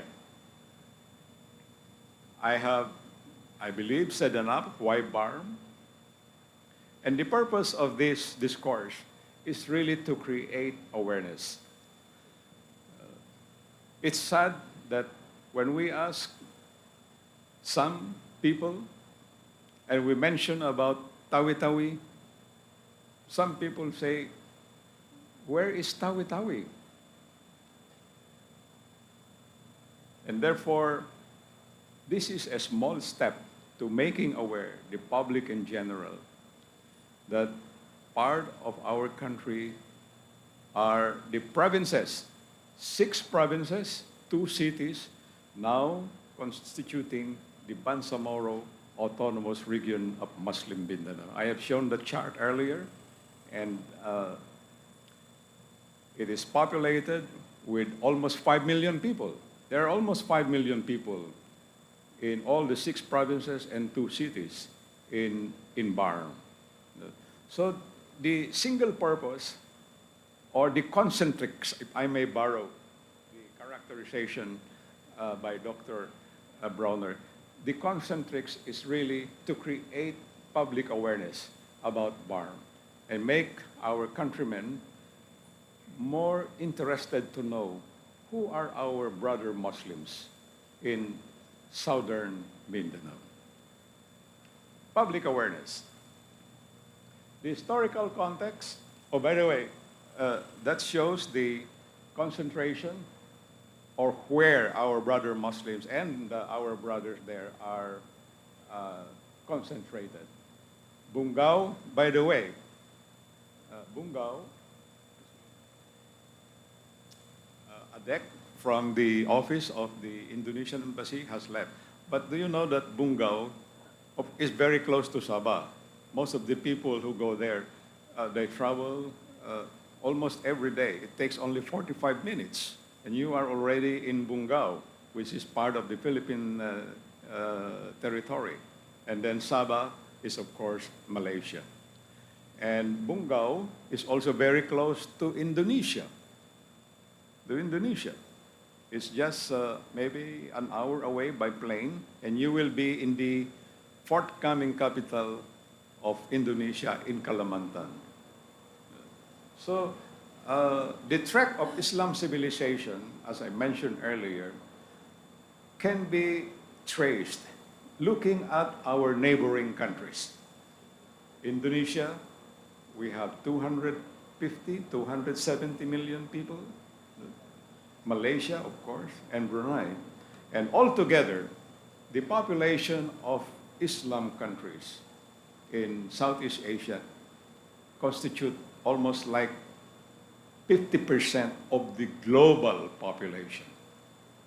I mean, the Islam population. So that tells us how significant knowing, or our knowledge, knowing BARM, which characterizes the Islam civilization. That is in the historical context, and in the political context, or rather in the geographical context. In a way, I have presented that. we have our Constitution. And our Constitution specifically mandates, I must repeat, specifically mandates the creation of autonomous region in Muslim Mindanao, and the other one is in the Cordilleras. Let me add something of significant note. In the constitutional provision mandating the creation of the autonomous region in Muslim Mindanao. I say that because the author of this particular provision is a well-known, prominent part of the pillars of the University of Makati, Senator Aquilino Pimentel, was the one who authored this particular provision in the Philippine Constitution, mandating that there should be a autonomous region in Muslim Mindanao. And to complete the legal governmental significance, of course, eventually, because the Philippine Constitution was in 1986, and in 1990, Senator Pimentel, with the founder of Mayor Binay, they also authored the local government code. The local government code. So you can see the progression and the connectivity of having a mandatory autonomous region in Muslim Mindanao and the local government code, which advocates autonomy among the local government unit. So that is the essence of the governmental aspect of my presentation about BAR. Next, the next part of my presentation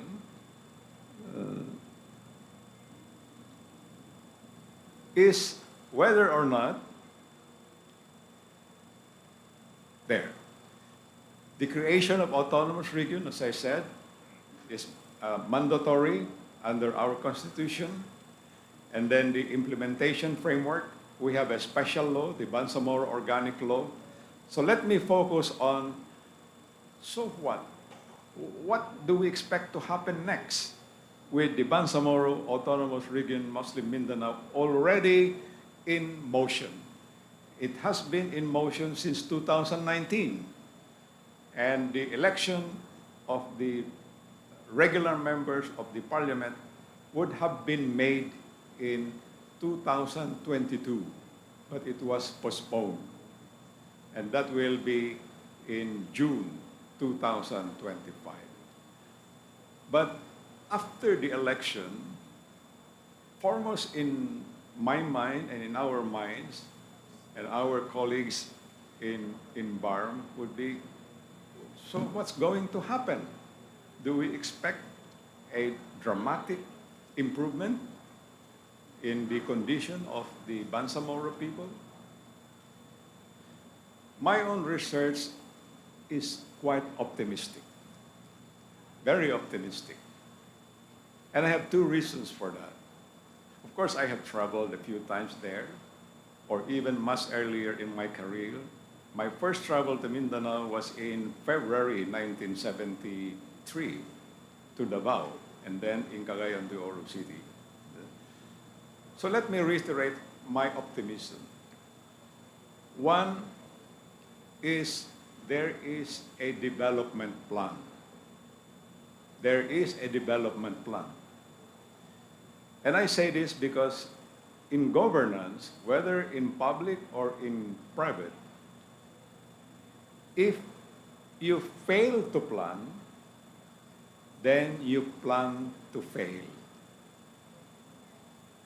There is a development plan which has been in the making, and it is here since 2019 when the BOL law was passed, or even a year or two earlier in anticipation of the normalization of the situation in Mindanao.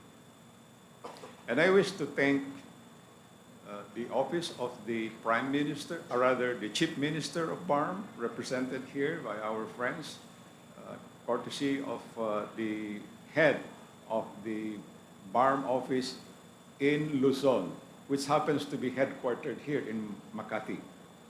So I'd like to thank again our friends there who gave us a copy of the Bangsamoro Development Plan 2023 to 2028. And I must admit that a significant portion of the quantitative aspect of my research came from this plan. Thank you for making that material available to us, which we have shared, by the way, to other parties like the Land Bank of the Philippines, to the National Power Corporation, and perhaps we will officially transmit a copy of the BARM development plan to be part of the reference material and the library of the University of Makati. And for that, we look forward, Mr. President, to have an official turnover of this very important document. So, my optimism is born out of the fact that there is a plan. I have gone over the plan. And it paralleled no less than the Philippine Development Plan for the same period, 2023 to 2028. All the areas of considerations there, all the measures of performance, all the sources of wealth, revenue, taxation, it is all there. And what matters most the next is what?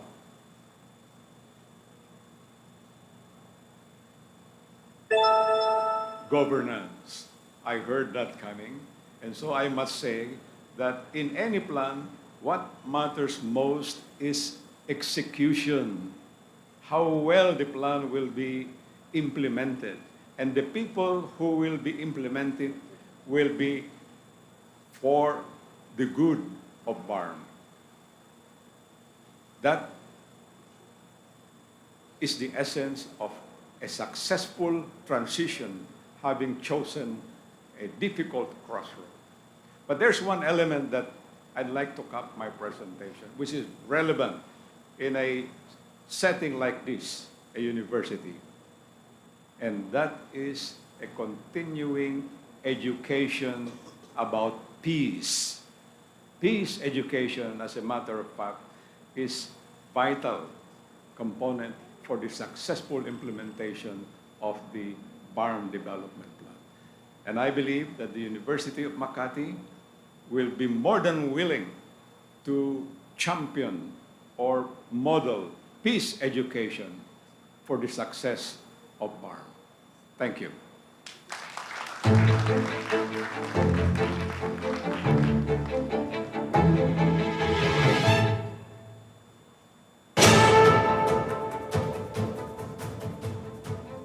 Thank you very much for your lecture, Dr. Oscar A. Torralba.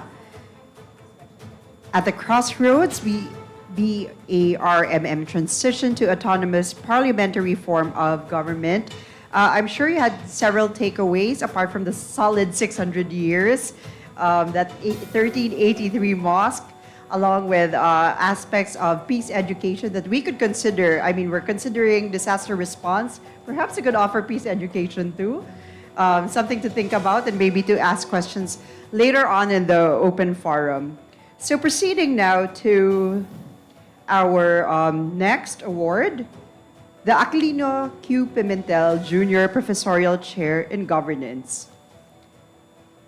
The late Senator Aquilino Q. Pimentel Jr. was known as the father of the local government code in the country, as he was the author of the 1991 Local Government Code of the Philippines.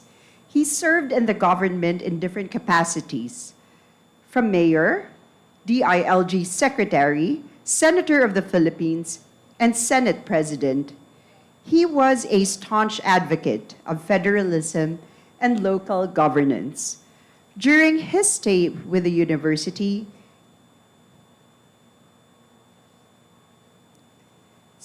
might not be part of the introduction. So may I proceed now to requesting the presence of Assistant Professor Sonia Fontanilla Pimentel, DPA, Dean, College of Governance and Public Policy, to introduce the awardee for everyone.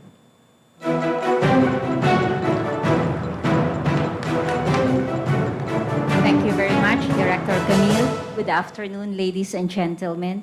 Before I proceed to my task, let me accept the challenge of Dr. Torralba to include peace education among the courses to be offered in the executive programs in governance of CCAPS. With the permission of my dean here. So anyway, Director Camille told me to behave properly as she did VP Tapia and told me to leave my jokes at the door. So I won't mention that Dr. Brillantes asked to be introduced last so he wouldn't hear the bell later on. There will be no need for a bell because he's the last speaker. Anyway, let me proceed. Embarking on the realms where academia seamlessly intertwines the practical nuances of public administration. This afternoon's last presenter is renowned for his impact on both scholarly discourse and practical governance, and has become a formidable force in shaping the landscape of public administration, not only in the Philippines, but in the Asia-Pacific region as well. Alex B. Brillantes Jr. is Professor Emeritus of the University of the Philippines National College of Public Administration and Governance, where he served as its dean for 2 terms. In 2020, he was honored with the rank of UP Scientist. He is a professorial lecturer at the College of Continuing, Advanced, and Professional Studies here in the University of Makati. Dr. Brillantes now serves as Secretary General of the Eastern Regional Organization for Public Administration. He is also a member of the Board of Management of the International Association of Schools and Institutes of Administration, which is based in Brussels, as an Asia region member. Since 2018 to the present, we are proud to say that he has been participating in the meetings of the Committee of Experts in Public Administration in the United Nations in New York. Previously, he was president of the Philippine Society for Public Administration. He was also a former president of the Asian Association for Public Administration, where he was one of its founding members in Tokyo, Japan. He also served as chair of the Philippine Social Science Council. Professor Brillantes was commissioner of the Commission on Higher Education, where he served as chair of the Board of Regents of 21 state universities and colleges in the Philippines. He was also the director of Local Government Academy of the Department of the Interior and Local Government. He has published refereed articles on governance, on institutions, and on development administration in local and international journals. He has 3 books, namely, number 1, The Philippine Presidency; 2nd, Innovations and Excellence in Local Governance; 3rd, Dictatorship and Martial Law. Dr. Brillantes was among those recognized by the Harvard Kennedy School of Government Alumni Association of the Philippines as one who responded to the call to service. The Polytechnic University of the Philippines conferred upon him a Doctor of Public Administration honoris causa for advancing the study and practice of public administration. Dr. Brillantes obtained his Doctor of Philosophy and Master of Arts degrees from the University of Hawaii as Scholar of the East-West Center and Master of Public Administration and AB Political Science from UP Diliman. Dr. Brillantes has not merely treaded halls of academia, but has also left an indelible mark on the ground, translating theories into actionable strategies that redefine the fabric of good governance. As an academic luminary, he has illuminated the path for countless students, many of whom are present in this room, and professionals, imparting not just knowledge, but a deep-seated passion for principles that underpin public administration and governance. A luminary whose intellectual gravita and practical acumen have elevated the standards of public administration, creating a legacy that resonates in both the hallowed grounds of the academia and the dynamic arena of governance. Ladies and gentlemen, it is my personal honor and privilege to introduce to you a mentor, a person I hold in the highest esteem, the 2022 Aquilino Q. Pimentel Jr. Professorial Chair Awardee for Governance, Professor Emeritus Alex B. Brillantes Jr. Thank you, Dean Sonia. I'm honored that you did the introduction. Okay, good afternoon. I know I will, Dean Sonia said, I will keep to my time, and indeed I will. Okay, so it's such a privilege po to be part of this very important forum. And if I might just show my, there you are. First and foremost, President, I'm really very grateful to be here. And of course, to Vice President Dean Tapia, and of course to my colleagues, si Dr. Rene, and si Sir Pompom, and of course si Jessa. They're all here. Oh, there you are. Okay. So anyway, and of course to all of you, what a privilege to be here po. I mean, giving quote-unquote the professorial chair is quite important, very, very important role, because we are, at least from the perspective of public administration, we continue pushing the theory of public administration. But equally important, hey, when we were kids, when you want to grow up, anak, anong gusto mo maging? Oh, gusto mo maging doktor, gusto mo maging lawyer, etc., etc. Walang nagsasabi, I want to be a public administration person. When I was a kid myself, I wanted to be a lawyer. But of course, because of martial law, something happened along the way. So I shifted. I was in the College of Law, etc., etc. And I must say po that I have no regrets taking the discipline of public administration. Because at one point po, public administration, let's see, does this work, anak? Nikki? This is the slide, right? Okay. So I'd like to first and foremost pay my tributes to Tatay. I don't know if Gwen is still here. And she must have, oh, there you are. So, yeah, you know, I publicly say how much I honor Tatay and how much I love you, my sisters in one sense, no? And, at one point, many of the things that we've written are in the discipline of public administration. So the first book that we've written some time ago was, of course, with Tatay writing the forward, no? And the book is about to come out, our second edition. And I'm happy po that it's quote-unquote sold out. And it's coming out very soon po with the Senator, of course, together with Governor Mandanas writing the forward point. Local governance is very, very important, and local governance is part of the discipline of public administration, and public administration is among the many social sciences. My very good friend here, one of my bosses, the Attorney Jewel, is also here, so I must certainly recognize her, no? Because we are together. I know of some friends here from our class in POA 307, and some of you have heard this before, but as they say, kung narinig ninyo, kumita na yung mga jokes ko, pero bale, okay pa rin yun. Okay. But, okay. So, yeah. You know what? When I was in the States, because like I said, my journey to law was interrupted by martial law, so I left. And when I was in the States po, at the University of Hawaii, I first met, I heard, Gwen knows this story of mine. I was studying there, and I heard of this mayor who went to the World Bank. And sabi niya, di ba, ang World Bank, napapautang ng pera yan, no? And sabi ng World Bank, you know, you have to do this, you have to do that, etc., etc. And Senator Pimentel said, he wasn't the mayor of Cagayan de Oro. He told them, maybe I'll just do this. He told them, if, I'm gonna look up. Yan na lang.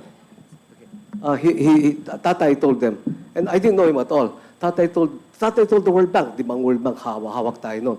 Sabi sa World Bank, alam mo, well, I read it, I was a young student, it must have been around 1981 or 83, if I'm not mistaken. Sabi sa World Bank, because the World Bank had some conditionalities, and he told the World Bank, well, if these conditions are given by you and they're not acceptable to my people, you can have your money, I'm going home. God, sabi ko, my God, this guy should be president of the Philippines. So when I came home, the first thing that I did, I went to see Tatay at the Gold Loop Towers. I introduced myself, and sir, I'd like to work for you because, you know, you should be president someday. And since then, I had the privilege of working with Tatay. And, matapang talaga. Leaders, and Dr. Bronner, you talk about the importance of leadership. Indeed, leadership is very, very important. Hindi na matapang, pero he really is somebody not only is brave.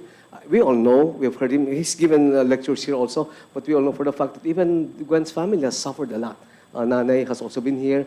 And he was a person who was put in prison. And when you are put in prison for your principles, I think that's really something. No? And that's one person I've really admired. And I really thought that I should have been president of the Philippines, but he's still president, at least in the hearts of so many. President in the sense that he continues to lead us, and his legacy continues to be with us. No? And I'm grateful to the University of Makati, Pres Ramos, and Dean Ed for this opportunity. Okay, so how do we do this, anak? Okay. So, the whole idea, some of you in public administration. So, what do you want to be when you grow up? I want to be in public administration. What's that? Ano ba yan? Gusto maging doktor, etc. But you know what, dear friends? Public administration is good discipline. A friend of ours, his name is Alan, he told me, the government is only as good as the quality of its people. Government, which is what public administration is only as good as the quality of its people in the bureaucracy. And the society is only as good as its government. Therefore, the role of the bureaucracy where all of us work is very, very important in bringing up a good society. In other words, you could be a lawyer, you could be a doctor, but if you work in government, within the context of public administration, you are living, you are practicing or participating in the very, very important discipline. So public administration is, among other things, interdisciplinary, but at the end of the day, it's really for the people. One question that I always ask is for whom is public administration? And I'll talk about that later. But early on, the title of my professorial lecture, as pointed out by Dean Ed when we were discussing this, let's deepen the two aspects of public administration. It's about equity, it's for the poor, for the vulnerable, something that Senator Pimentel stood for. It's for the poor and for the vulnerable. But equally important, it's also for the next generation, para sa ating mga anak. So that's the two E's that I'll talk about. Very, very important po that when we talk about public administration, you could be a doctor, you could be a nurse, you could be a lawyer. Forget it if you don't, at least in public administration, you have to know the for whom. One question that I always ask is, for whom is public administration? And I think that cuts across all of us. For whom, what are we doing as professors? For what are we doing as doctors, And I think it's very, very important. And public administration would cut across all this. It provides the ideology. When we talk about public administration. And that's what Alan also mentioned. Okay. It's okay. When I talk about the 5 E's in that A, so kung may tumatak sana sa isip ninyo, it's all about this. When we talk about public administration, the first, second part is about administration. When you take public administration, hindi sa the for whom, it's not about mahal kong tao. Sure, you love the people, but at the end of the day, kailangan na may science. And that's what business administration, that is what government administration, that's what administration is all about. We work in accordance with 3 fundamental principles of management. We all know that. Economy, efficiency, and effectiveness. We save money, end of story. We save time and effective. We know where we're going. Sir Oscar earlier talked about the importance for peace. I've also had the fortune to meet Senator Flavier at one point in our lives. And very, very effective po. They know why they are there. But they practice science in terms of para kanino yung pera, they have to use it. Kaya tayo sa gobyerno, we talk about bidding, we talk about the lowest price. But guys, not always the lowest is the best. But it's all about efficiency, delivering services. It's all about delivering services, but equally important, it's all about meeting our objectives. Anin pa ang damo kung patay na ang kabayo. So these are fundamental tenets of administration. Whether you own a shoe store, whether you own a gas station, you have to be a good manager. But equally important, when you go to public administration, we talk about the two other E's that somehow, in one sense, distinguishes public administration, the equity and ethics and accountability. As I mentioned earlier, when one talks about public administration, we know for whom. Para sa mga hirap. It sounds so romantic, but it's very, very important because it's for those vulnerable. Magsaysay once said, those who have less in life should have more in law. Those who have less in life should have more in law. And I think we should have a bias for the poor, for the vulnerable. But equally important, something that hasn't been given a lot of attention is intergenerational equity. Intergenerational equity for the next generation. Not for us, but for our children. Question, is the environment that we are working on, is this the kind of environment we will be proud to leave to our children? And I think that should hit us all straight in the face because, guys, at this point in time, I think we should always remember that we are only borrowing from our children's future, and that is what sustainable development is all about. And that is what SDG is all about. So ang public ad po, it's a management course, but equally important, it's something that hits right into our hearts for the vulnerable and for the next generation. I'm not being romantic about it, but it's very important we always remember why we are in government. Kung gusto mong yumaman, huwag kang pumasok sa gobyerno. End of story. But there are those who said, I think it was Harry Truman said that kung kapag may makakita kang he said, if you see somebody, a rich politician, you're sure he might be exaggerating, of course. But Harry Truman once said, if you see a rich politician, you can be sure he's a crook. I'm not sure he's right, but I'm not sure he's wrong, but it's some may hugot po yan. And the last one brings me to the last E, ethics and accountability. Not negotiable. Not negotiable. In other words, Tatay used to say, I love Tatay, he used to say, just say no. End of story. Kasi I work in government, by the way, full-time also. I work in government full-time for about a total of 10 years. I was director in the local government academy, and I was once commissioner of CHED, where I had the fortune to meet Sir Tommy. And when I was in government, I've experienced straight to my face. I was very young then. I was less than 40 at one point. Straight to my face, somebody would come to me and tell, Sir, kung gusto nyong meron kayo, kung gusto nyong malinis, marami. Pero kung gusto nyong kumita, straight to my face. Kung gusto nyong kumita, pwede ko yung bigyan ng monthly. I mean, what is this? And maybe 20 years later, when I was in CHED, somebody comes up to me. And actually, not somebody, but somebody from abroad. The way they look at us Filipinos, we can easily be bought. They come up to me and left me this much money in US dollars. Because they wanted their degree. And I was then the chairman of the board, and I was the one who stopped it because I saw, hindi pwedeng bara-barang ating mga PhD dito. I was sitting in the board, and to make a long story short, I said, it cannot be. They wanted to graduate, I think, 65 PhDs in one slew. I said, hey, what's going on here? We will not graduate that many. To make a long story short, yes, they can graduate, but they have to go through the process, etc., etc., etc. And maybe it was for 6 months. I was so under pressure to a point that these students came all the way from that country and straight to my face gave me a gift. What was in the gift? Oh, that's coffee. And in the gift was this much dollars. Tatay said, just say no. I wasn't even tempted, of course. But my point is, they think that we in public administration, because the money was not being given to me, it was given to my position. And when you're in public administration, remember that your position was simply lent to you. Ipinahiram, ipinabulod, and you are simply stewards of that position. And that's what this quote-unquote framework of the 5 B's sinanay, ethics and accountability is not negotiable. So yun po, in my presentation po, I've studied this for some time po, and as I will say later on, it's something that we in public have been talking about earlier. I'll stick to time, don't worry. Some time back po, just a few months back, in Jensen, we had a very, very, very interesting forum on public administration po, and we've been talking about the debates I've been referring to earlier po, no? We've been questioning whether there's public administration. But in 2020, a group of young scholars with Dean Ed and Dean Lisan, I'll talk to that, also revisited the question.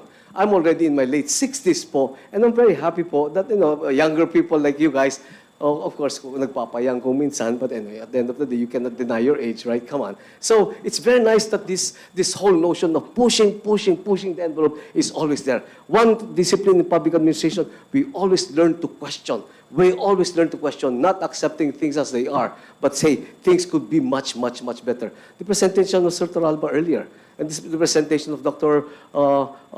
Tan earlier about the barrios, no? I think that's very, very important. We could be okay. Come on, 18% of our doctors to the barrios are those that remain. What is it that happened? If you read the papers this morning, you read about that. The Philippines continues to be last in PISA. I mean, what's going on here? We're okay, guys, but we could be better. And that is what public administration scholars always push. Pushing the envelope, saying that, hey guys, we're okay, but we could be better. And if you look at us in the region, Thailand, Indonesia, Malaysia, Vietnam, our dear country has already fallen behind. What is going on in public administration is in the business of asking the question behind the question, why are we where we are? And that's what this group of scholars in Jensen, I was there recently, did. These are some of my colleagues. Okay, I don't want to embarrass you, Ed, but siguro I'll just ask ikaw na lang, anak. So when I do that, you'll just click it na lang, honey. Okay, honey, right? What? Nikki. I know Nikki works with Vice President Jewel. Okay, so because I have a student named Honey, by the way, and you can get in trouble. Her name, she's from Thailand, and I know another friend whose name is Love. No, some of you know Love, but when you say Love, oh, what's going on? So my wife said, "Who's that? Sino ba Love nito?" Come on, that's her name, okay, honey? Okay, anyway, I'm sorry about that, Nikki. So, Dean Ed, one of those who really pushes the envelope. Let's go beyond methodological straitjackets. That's what public administration. Learn to question. Go beyond the straitjackets. I think the key word is there. Next. Then another dean. These were three very brilliant deans from University of Makati, from De La Salle School of St. Benil, Gary Ador Junicio, who also talked about the fact that, hey, there are paradigms in public art. But sabi ni Gary, let's have a sixth paradigm. And the sixth paradigm talks about the fact that kailangan maglanding, we have to take into consideration existing practices, more beyond that. Digital democracy, police state dictatorship, and I must add, including climate change and all. Public administration should go beyond the traditional boundaries that we have.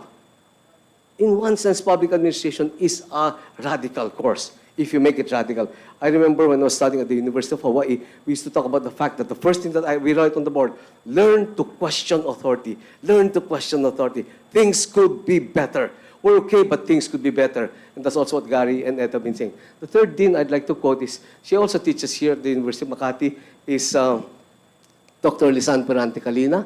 No? And she also talks about the fact that, yeah, you have traditional fields of public administration, but can we add, we must have more fields. And I know si Attorney Gwen has also been among our luminary graduates at the College of Public Administration. And dati, nung panahon natin, we had only the traditional fields. But Lisan said, hey, we should add more fields. And she does that. She talks about the importance of futures thinking and knowledge creation. Point, dear friends, PA as a discipline continues to evolve. And the point of my quote-unquote, it sounds almost presumptuous, but the point of my professorial lecture is really to look at the existing frameworks of public art, but pushing the envelope. And that's the discipline of public administration. Pushing the envelope, challenging stuff out there, and saying things could be much better. Next slide, please. And of course, my colleague from the University of the Philippines, her name is Marivic Rakisa, has also done the same thing. Equity is very, very important. Remember, I talked about equity kanina. PA is not for us, it's for the next generation. PA is for the poorer. PA is for those who have less in life, more in law, and that's what she said. She's the head of teaches with us also at the College of Public Art, and she's with the SW, that's the social weather, I know what SWP means, but when you're old, you forget what it means. But Social Watch. Yeah, Social Watch is right there. Okay. Next slide. Okay. So taking off from Tapia, Junicio, Kalina, and Carita, I was pleased to say that we are aligned. I would call myself middle-aged. No, come on, guys. I'm kidding myself. Late age of public ad already we are aligned, but what they're doing together, still pushing the envelope, challenging, because there are things that continue to change. So that's what Ed mentioned about breaking beyond methodological straitjackets, recognize the impact of the next generation, and equally important, as I said in equity, NOLB. NOLB, no one should be left behind. Walang iwanan. I'm part of this movement called Gawad Kalinga, and that's also part of our, I would say mantra, but philosophy. No one should be left behind. Walang iwanan. And of course, the importance of intergenerational equity. So the seeds of emergence of public art have been initiated by our young public administration. I say young, of course, within the context of where we are, but really it's similar to what happened in the United States. In the 70s, there was also some kind of a revolution among young scholars who talked about, is there really public ad? Ano ba itong public ad na ito? Malambot ba ito? Ano? So we had an identity crisis. And in the US, they confronted this identity crisis and talked about the importance of equity. And that's what we're talking about also. In the Philippines, in the mid-80s, I just came back from the States then, and we had a group there, headed by this guy named Raul de Guzman, Onofre de Corpus, and they came out also with the question, is there, talaga bang may Philippine public administration? Baka ginaya lang natin sa Amerika po yan. Yes and no. Mahaling, thank you. Ginaya natin yan, but equally important, we have our own. So in 2008, we asked the same question. But more than that, before saying, is there a Philippine public ad? I was very audacious then. I was one of the younger ones in the faculty. I said, no, that question is wrong. You just don't ask the question, is there a Philippine public ad? For whom is public administration? Para kanino ba tayo? We should be relevant. Next slide. So I'll hurry. So that's why I talk about the so-called 5 E's in the day from the perspective of that. It might sound old, but it is not old, dear friends, because it's very, very important in all disciplines. In all disciplines, we should always revisit why we are there. Sir Oscar talked about the Philippine Development Plan. No, in fact, kaming mga Ilocano, may mga Ilocano dito. Kung minsan, we talk about the fact that, okay, magandang plano pare. I was part of the group that wrote the Philippine Development Plan. Pero sabi natin, hey, baka planunot lang po yan. At the end of the day, it should be about, as you said, Sir Oscar, implementation. Okay, so that's it. So you have the ideology.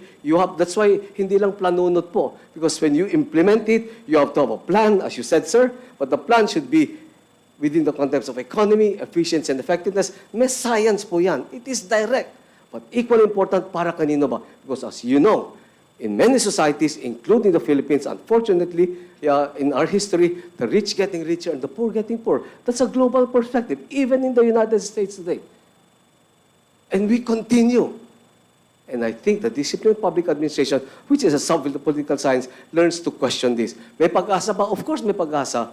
As we always say in Gawad Kalinga, wala kang karapatan magsabing ibagsak kung wala kang ibabangon. That is why we are here. We are hopeful. Public administration can be critical, yet we must be hopeful. We have no business saying ibagsak kung wala tayong ibabangon. Wilson ko na ito. Okay, so in public administration, as I mentioned, without being presumptuous po, I'm happy po kasi it has received some kind of quote-unquote recognition.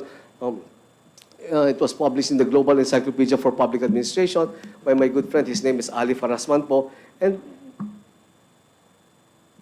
that's the brand of discipline po of Philippine public administration. So we have to go beyond the 3 E's.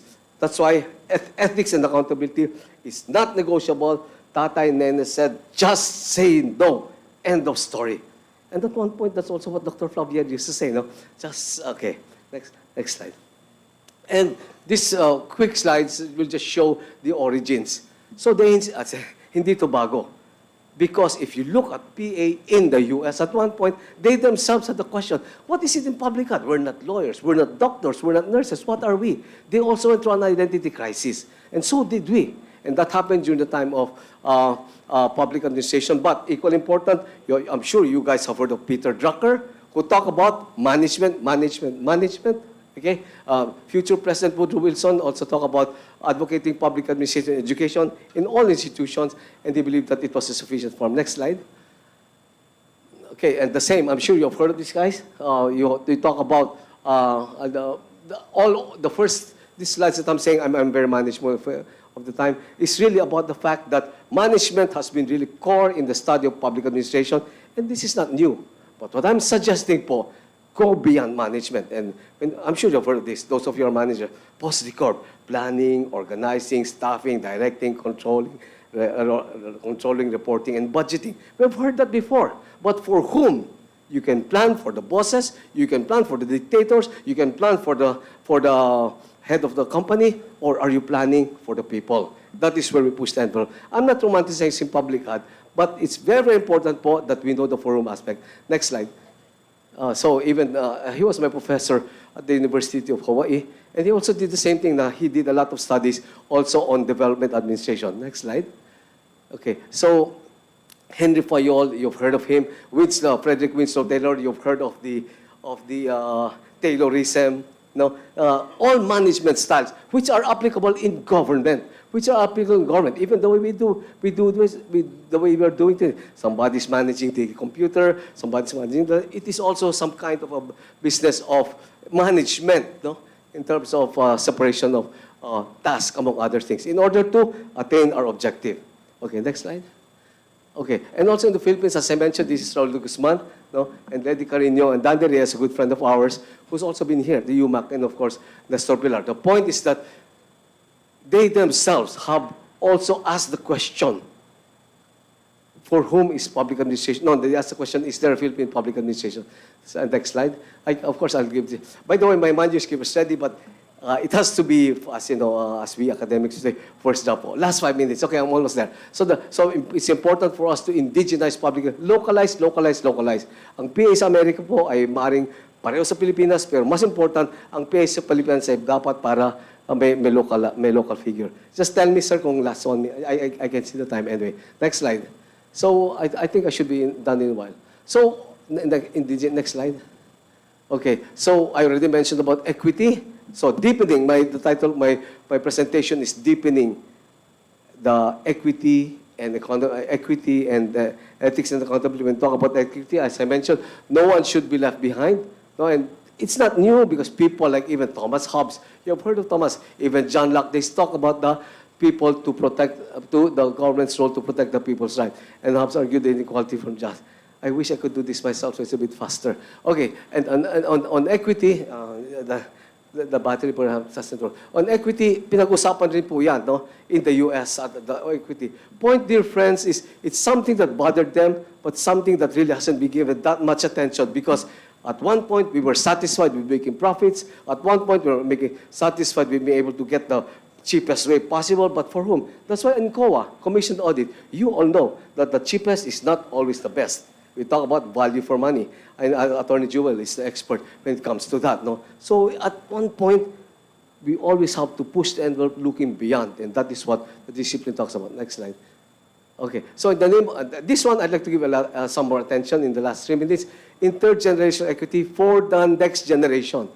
PA lives for the next generation, for our children, because we are actually borrowing from our children.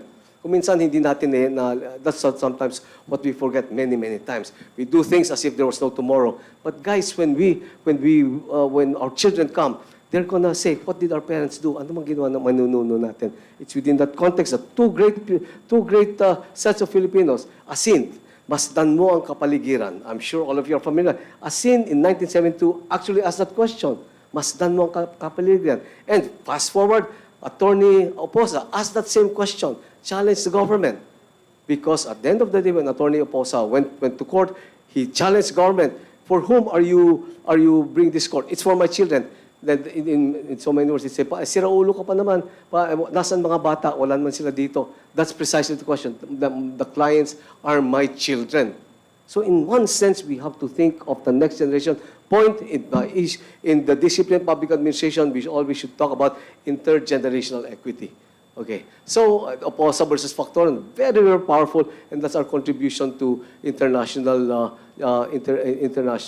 law. Okay, I already mentioned about President Ramon Magsaysay. He was less in life, should have more in law. Very fundamental po, and equally important. Ethics and accountability, not negotiable. Not negotiable. Ethics and accountability is the same as 100 years ago as it is the same today. Never compromise ethics and accountability.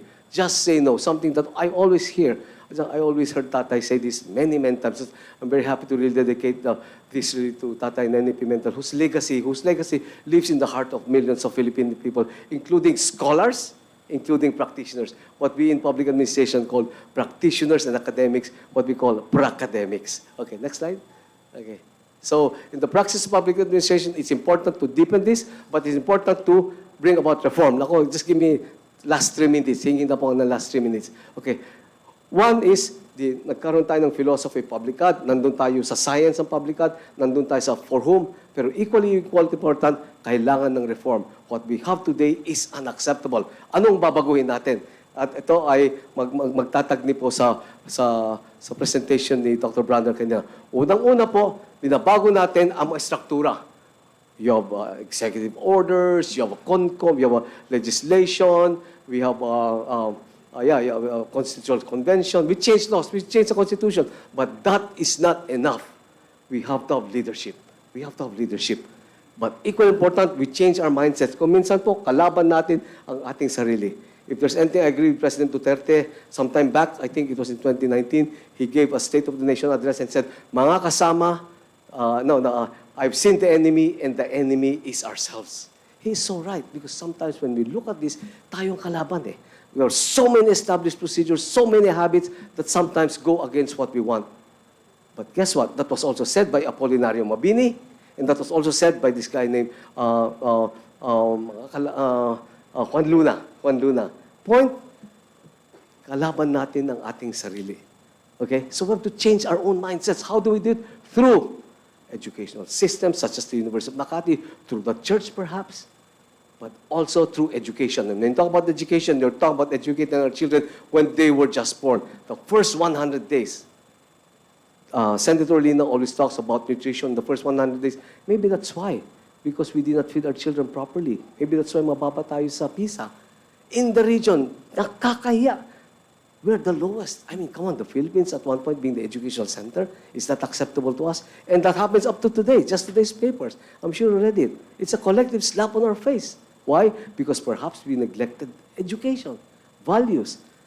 No? And if you go to, there's this one nice slide that talks about Project Nightfall. If you watch that, it talks about Japan and how the children in Japan are not taught 1 + 1 = 3, 1 + 1 = 2. You know, they're taught behavior, falling in line, respecting the elders, and just plain and simple ethics and accountability. I'll end with in 2 minutes. Oh, geez. Okay.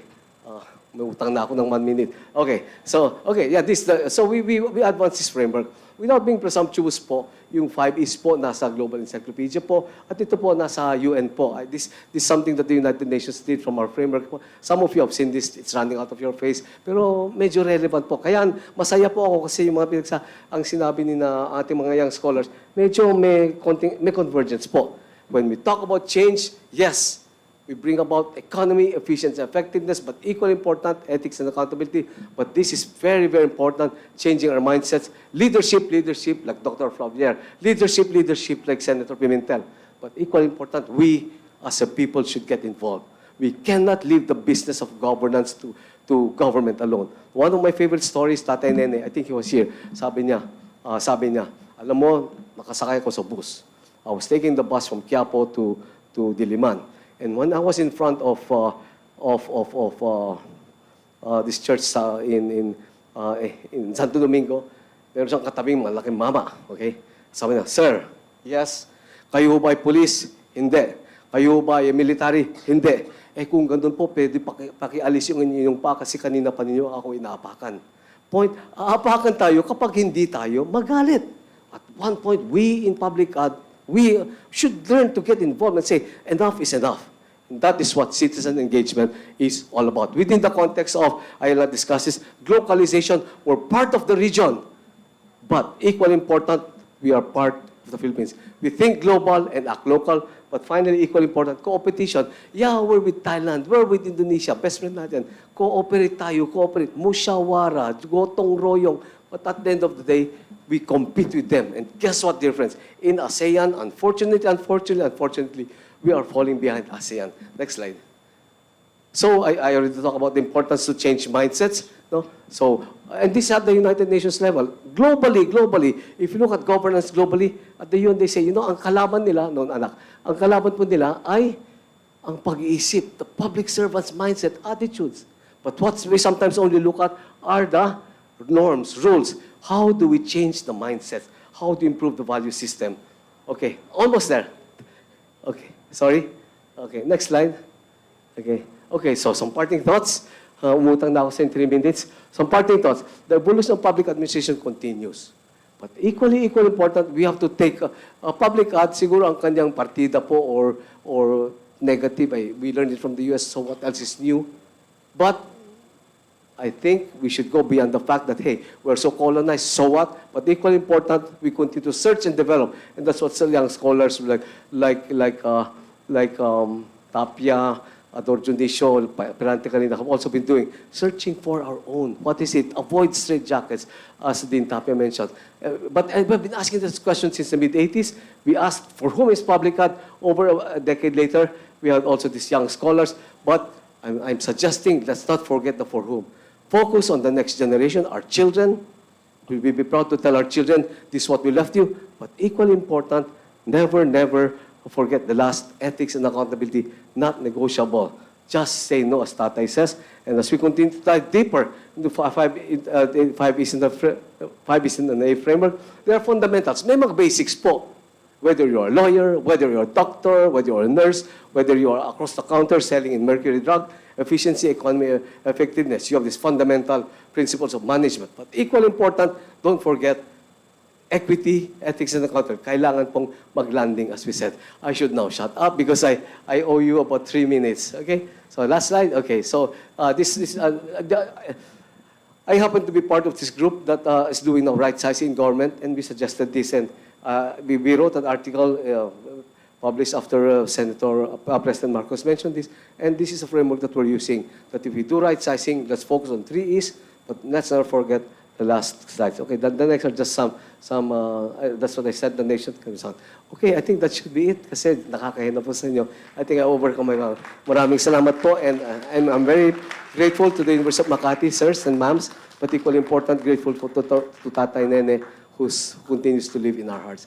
Maraming pong salamat.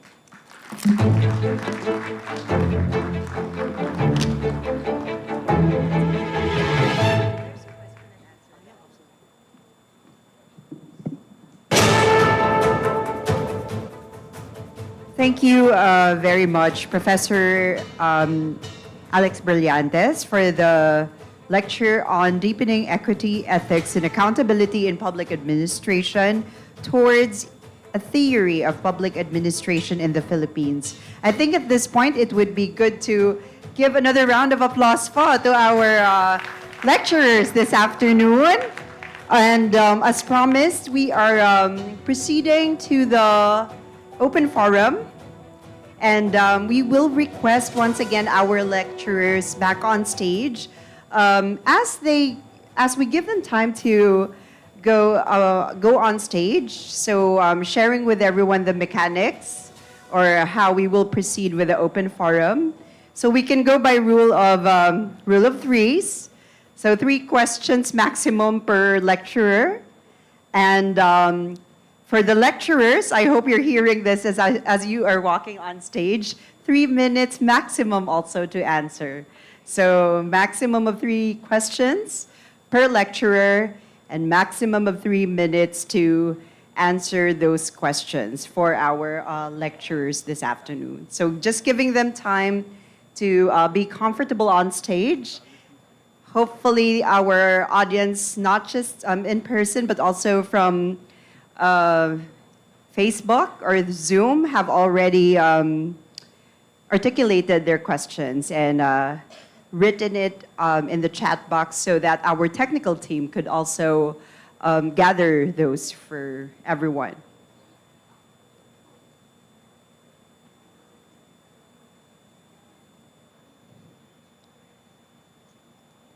Right, so in-person audience, feel free to also use the microphones that have been placed in the middle and at the sides of the auditorium.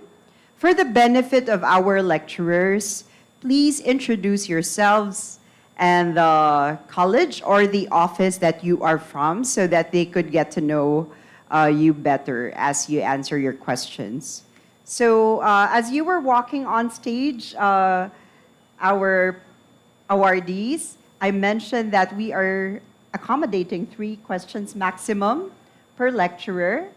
And forgive us, due to the interest of time, we will be giving 3 minutes per lecturer to answer the questions. Right, so tech team, kindly give me a go signal if we have, okay. Thank you very much, Engineer Moro. Good afternoon. I'm Ivan Moro, Vice President for Finance. The question is for Dr. Lim. You mentioned about the low retention rate, and even with the high pay, the retention rate is still low, no? Because of some infrastructure, gaps in infrastructure. And I would suppose these are the same problem present in BARM also. So what should happen first? Yung bang ano? What kind of infrastructure? What should happen first? The presence of infrastructure or the continuing recruitment of doctors for the barrios? So yun po. Thank you. Thank you for your question. I'll try my best to answer that. The findings in the 5 studies that I have presented, most of them are saying that wages is not a primary issue. The main issue really is infrastructure in these faraway places, which is very understandable. And of course, the Philippines being an archipelago with more than 7,600 islands, doing something and getting all of this together is really going to present a nightmare. Now, having said that, what the government, national government is doing, according to the studies, are good, probably enough, okay? So the study shows that more should come from the local governments. The participation, the works, the contribution of the local governments are very, very important. And in order to encourage these doctors to stay longer than 2 years, we really have to put up certain amenities, certain guarantees, incentives for the doctors. Because practicing in the rural area, we are all humans. We have to remember that. In a place where you're the only doctor there, you have no other doctors to interact with, that could become a really lonely place for you. And that's also another problem, which I think would be very difficult to address. So finally, in the final analysis, probably what our educational system should do is to produce more doctors to keep up with the population growth. And when we have more doctors, we have to inculcate in them a sense of patriotism, a sense of love of country, love of those who are less fortunate than we are or they are. And in addition to that, the surveys concluded that it is best if we can put up universities in the rural areas. And now this is happening.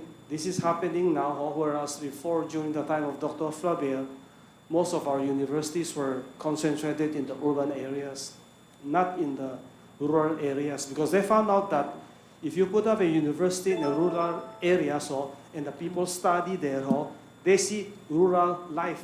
And after they finish their studies, they finish their education, they have a bigger tendency to stay in the rural areas and stay there for good. Apologies, Professor Lim.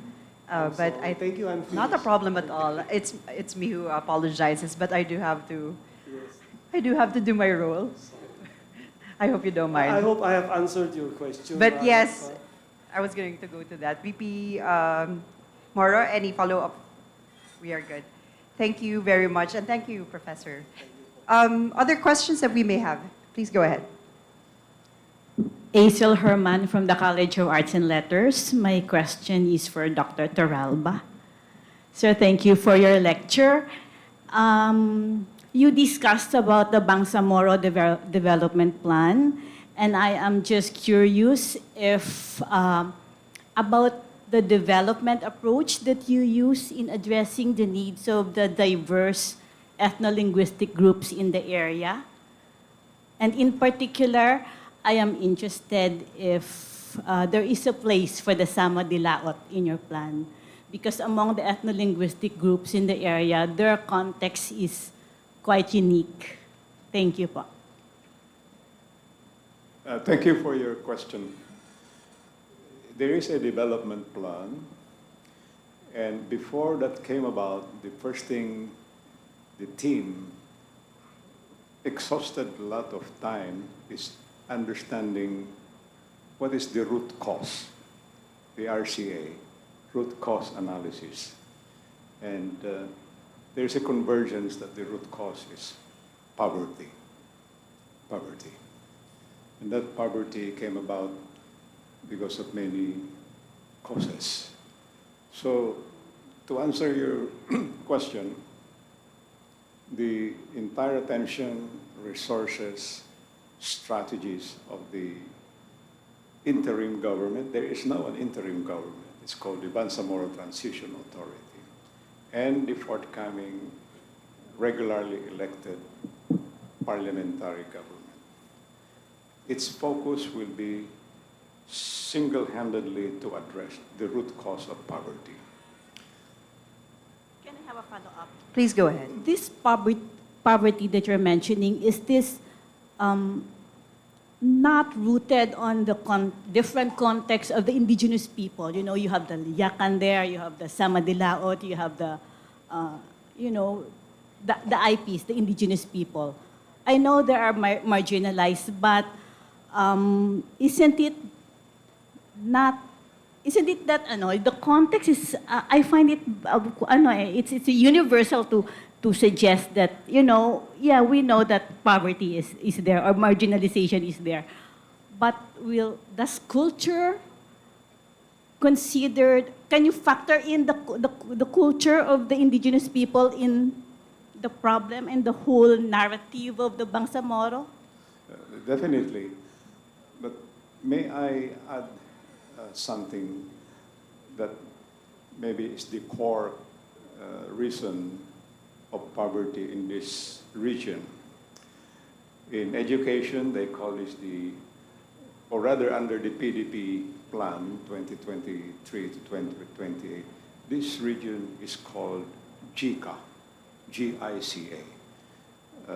Geographically isolated, conflict affected. And as I mentioned in my presentation, this region is characterized with cycle of armed conflict. In fact, in the papers today, there is that general perception that the bombing in Marawi City recalls the kind of conflict. Hopefully, this is not related to some ideological groups, but we are waiting what the investigation will show. I just want to add, it's the conflict, because if there is always conflict, there can never be peace, and without peace, there can never be development. In terms of the indigenous people, the IP, definitely they are included. There is an inclusion component of this strategy, but we don't call them IP.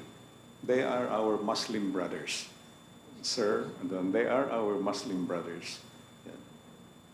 Thank you for your question. Thank you, Dr. Torralba, and Dean Herman for your question. Please proceed.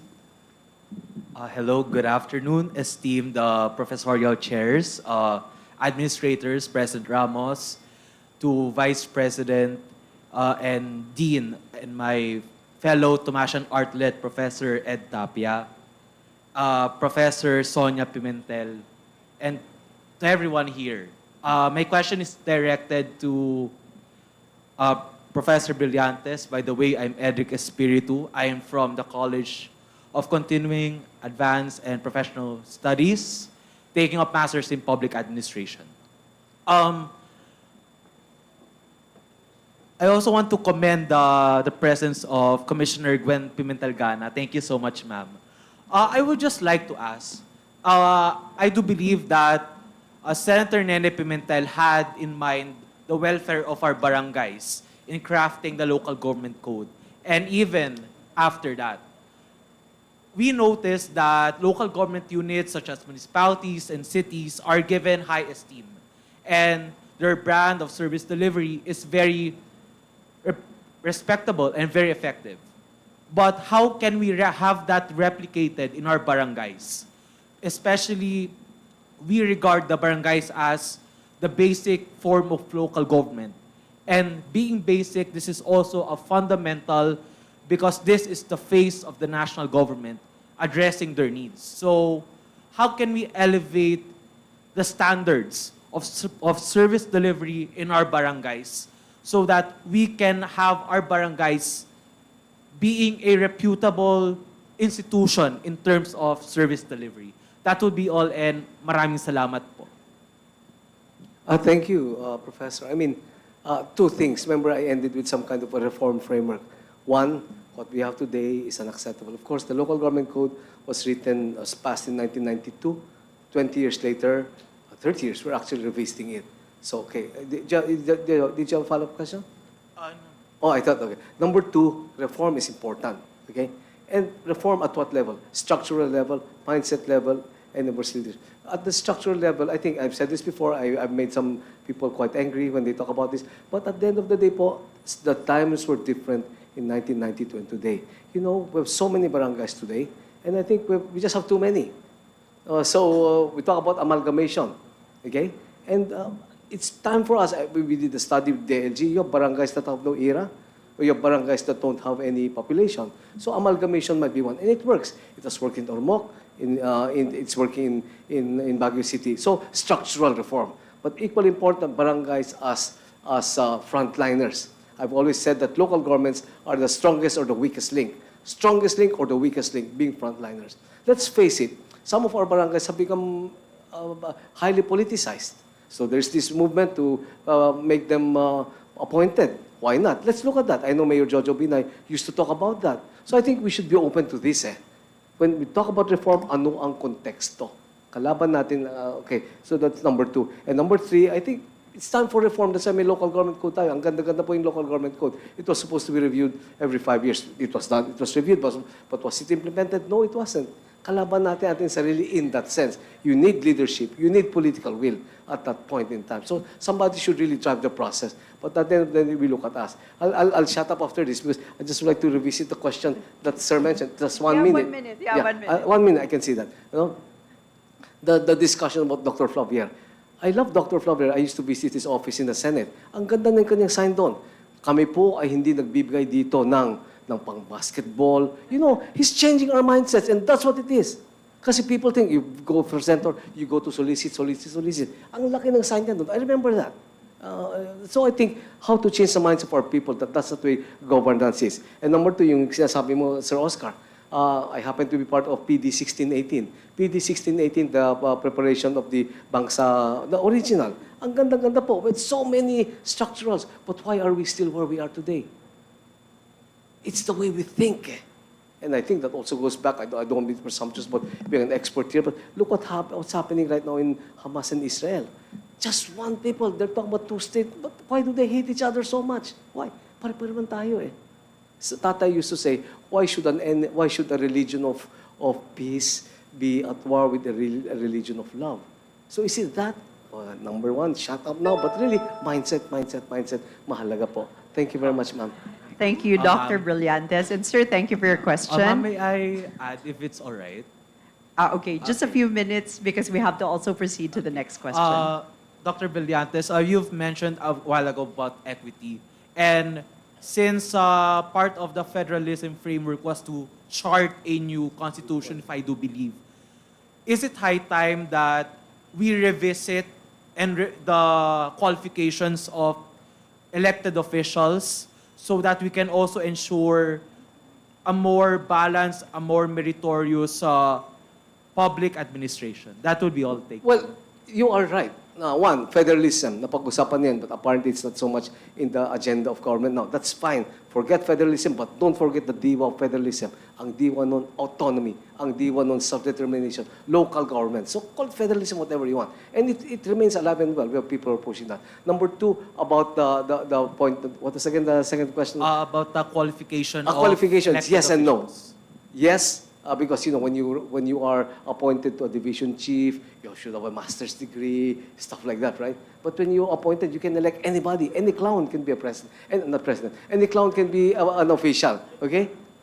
But alam mo, ang problema kung minsan ay hindi sa supply side.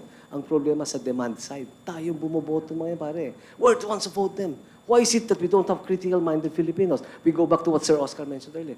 Importance of education. Let's go back to the basics. Are our people malnourished when we were just born? Why do we vote these kinds of people? Of course, it's no use crying over spilled milk. But at the end of the day, the educational system, we all in this room, we're all part of this education. Are we at fault? We're not in the business of blaming. We're in the business of saying, hey, how can we get out of this so that the Philippines will not be behind PISA, will not be behind the region where we used to be the leading? How does one create, Sir Dr. Lim mentioned about patriotism? Why is it that we're not blaming them, certainly. My family, I have a lot of medical doctors in my family. No? Some of them, of course, had to do some kind of rural service. Even all of us in government, lahat tayo nag-rural service. Ang ganda-ganda ng plano, noong panahon ni Marcos, may rural service tayo. Ano nangyari? Doctors sa barrio, 18%. Why don't they live in the barrios? Let's not blame them, but apart from the motivation, apart from the incentives of higher pay, hey, 90,000 is nothing to sneeze at. But that's not why you're there, because you're there for the people. We're looking for new heroes in that sense. My daughter, myself is a doctor, and she did live, but she has her own family. How do we look for these heroes? So incentives, yes, but what Sir mentioned, how do we create this kind of in Gawad Kalinga, we call it severe love of country. We have to go back to that. It's so romantic, right? Hey, but that's what fora such as this is for, wherein we dare to ask basic questions. We should ask basic questions. Otherwise, our country will continue to be falling behind. But more important, is this a country we want to live for our children? So it's a whole big reform ahead of us, and that's where leadership would come in. Thank you very much, sir. Thank you so much po, Dr. Pimentel. Brillantes. Thank you. Thank you, Dr. Brillantes, and thank you, sir, for your question. Proceeding now to a question sent to me. This is for Dr. Browner. You discussed about having a good level of flexibility. That's the outcome of your research. May you share once again what are the suggestions to imbibe this flexibility? Context of the question being, we learned to be flexible because of the pandemic, but how do we make it a habit? How can leaders make it a habit? Probable strategies on how to develop flexibility, in leading, people in our organization could be by trying to expose, our people to opportunities where flexibility in thinking can be developed. Okay, empowerment, empowering people, and make them accountable for their actions would be a potent, strategy in developing flexibility among our people. Training could also be one, training, on-the-job assignment, trying to pursue further the development of the growth mindset, I think making people realize, about these kinds of new ways of thinking nowadays might be of help in developing flexible leadership. Modeling is also another process. Modeling, in other words, the leader modeling to his members, would also be a very good strategy in developing, models of flexible leadership. That's why the flexibility there would be determined by certain variables like what? The context that you're in, the people that you're dealing with, because, people are governed by different personalities with their respective need dispositions. And considering the alignment or misalignment with their defined roles and roles expectations in the organization also determine their social behavior in what? In the organization. Because flexible leadership is a relationship, no? Relationship with people. Now, this is also determined by the kind of materials that you deal in the organization. So we have people, materials, structures, policies. So it's really a, it is really a, not concentric, no? It's really a, a total or a holistic perspective in developing flexibility. We can, your styles matter here. Your style as a person, and you can still attribute this to the kind of orientation that we have in our own respective homes. Home rearing practices would also be a factor. But now, with the influence of social media, no, we can have this as a basic reference in developing flexibility among our people. It's really a holistic approach, no, to be able to develop flexibility in leadership. Okay? So we have here the elements, the leader, the context, and the kinds of people that we deal with. Just like what Blanchard said, leadership is not, telling people what to do, but it is working with people. Thank you very much. Thank you, Dr. Browner. And proceeding now to the last question from Dr. Berganya. Good afternoon. Jay here from the College of Innovative Teacher Education. My question goes to both Dr. Browner and to Dr. Brillantes. After the sad results of the 2018 PISA, we were slapped by the results, as mentioned by Dr. Brillantes. The academic sector did a lot of initiatives to improve the results. But just yesterday, again, we were slapped by the results. Dr. Browner, what do you think are the problems that caused this in terms of the leadership in the education sector? And my next question is for Dr. Brillantes. How do you think can public administration help or assist the education sector in probably discovering finally the solution to these problems? Thank you. Okay, I would like to start with a statement that runs this way. Quality education can be achieved through quality leaders. Okay? And that would mean their educational attainment, okay? Their administrative experience, their teaching experiences, all of this matter to be able to what? And sometimes I think it's because we're not able really to get the actual reports on the ground, okay? Sorry to say this, but in a bureaucracy like the DepEd, actually sometimes you're not really able to extract the actual performance on the ground, because we're not really able to get it because of some kind of a culture that prevails in the system. And to be able to debunk that culture would mean years to be able to do it. The values upheld by our leaders is also another input to this realization. Thank you. Thank you. I'm sorry. Thank you for that question, sir. Very powerful question. You know what? I don't want to be pessimistic, okay? But one, I think it would be totally unfair for us to say that it's really a problem that we're now of today.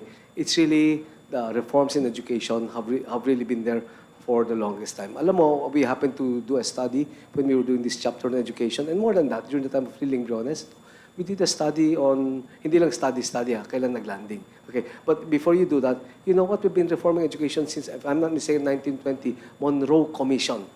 Then nagkaroon tayo ng dami-dami mga studies on what is wrong or what should be done to reform education. 1992, a very big reform was the EDCOM. Alam mo, pinag-aralan ko yan, kanyang kataas, literally, yung mga reports sa EDCOM Commission. And if you read chapter 1 of the EDCOM report, it's like you're reading the state of education today. We really haven't gone that far. So, do we always change structures? Yes and no, but more on, and ngayon may EDCOM 3 tayo. I presumptuously was asked to, on my part, of course, naepal lang po ako doon, but I was asked to make some kind of a testimony, and I suggested to the senators, I told Senator Roman, and we don't need another commission, eh. Pag-aralan natin yung ano. Pero nandyan na yan. Okay? Because I felt that, hey, we have so many studies eh. I know the head of ECA Marquis, very brilliant guy, no? But yeah, going beyond this and exactly what you just said, no? How does one change the culture in the bureaucracy in general and even education? We're certainly not blaming the teachers. But if you look at the chapter that we wrote, we talk about how do we deload the teachers, structural reforms. Many of our teachers today are just doing reports. Let them teach and not do, okay. Number two, we talk about the supply side. Yung mga kabataan natin. That's why we emphasized. We had a lot of consultations, even from the private sector, PBED, etc. And they said, when we asked them, what do you think are what reforms should be done? Plain and simple, nutrition. First 1,000 days. Is that why our children are not performing well? Because it's entirely possible. 15 years old, hindi makakomprehend. 15 years old, hindi makabasa. Kasi nung bata tayo, but I would not say that's a lost generation. Definitely not. That's why we should begin with that in terms of so you have structural changes, equally important mindset changes, even among teachers who are certainly overloaded, but equally important the supply side, our children. No? How do we, and again, is that why we have created a generation, if you may, who are not non-critical thinkers. Let's face it. Is a Filipino mind a critical thinker? Not necessarily so Because the question on the quality of our voters, I mean, as I say, res ipsa loquitur, speaks for itself. Okay? So what do? It's a long-term. Let's not kid ourselves. It's going to be long-term. We are reaping the seeds of what we reaped a long time ago. And do we start now? Definitely. Now it should be. So part of us presentations today is really to be bothered. But we don't end up bothered. We should be hopeful. And that's what public administration also talks about. May pag-asa, mga kaibigan. Pero let's not romanticize it. May problema tayo. Thank you, Dr. Brillantes. I didn't stop him right away because he actually took half of Dr. Browner's 3 minutes. But thank you for being succinct in the answer while being altogether profound with it. Ladies and gentlemen, we should give them another round of applause. Thank you for accommodating the questions for the open forum. Please stay, however, for the awarding. I will request the assistance of the team for this one. To have a organized awarding, this is how we will proceed. Of course, the management committee will join us on stage. First will be the recipient.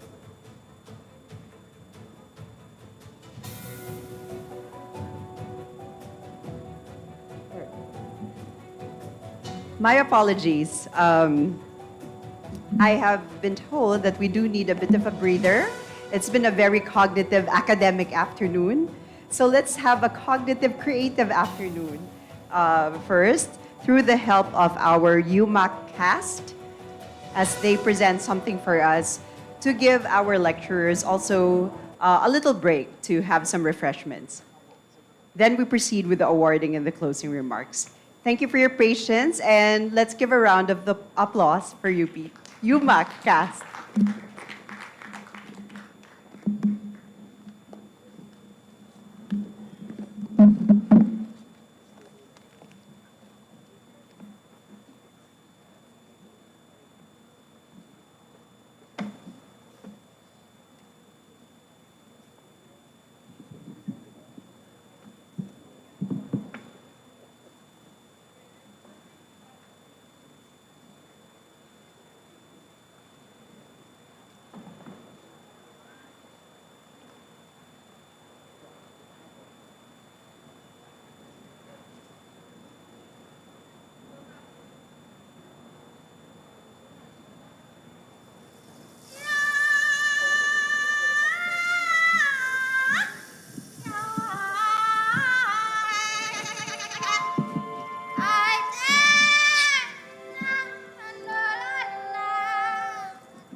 Thank you, UMak cast, for giving us that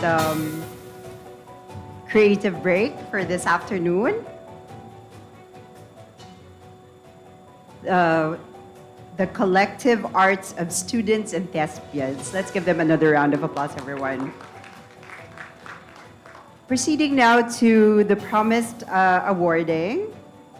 So, as I tried to articulate earlier, we will first request the awardee to please come on stage for a solo photo op, and then representatives of the family will join the awardees in the next round of the photo op so that we could also have a photo with them. So first, requesting the presence of the management committee to please join us on stage for all the awardees.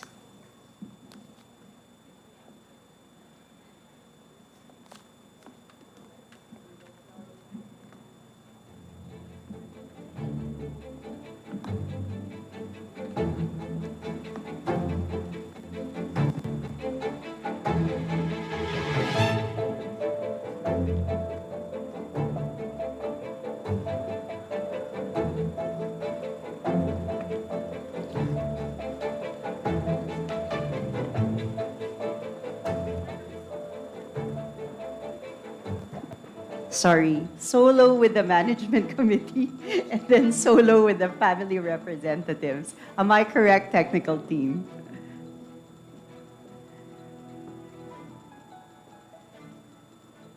So the first award is the 2022 Tomas B. Lopez Professional Chair in Education Award.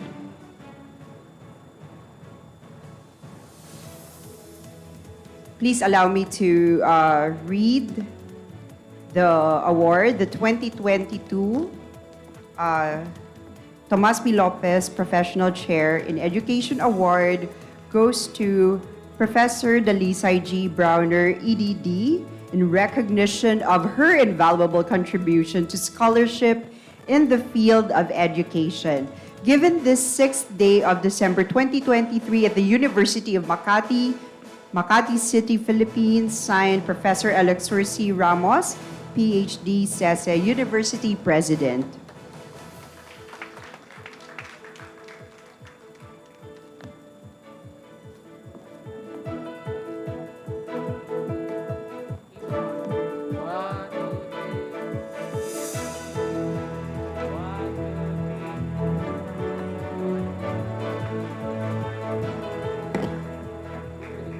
So that photo will also serve as the photo with family.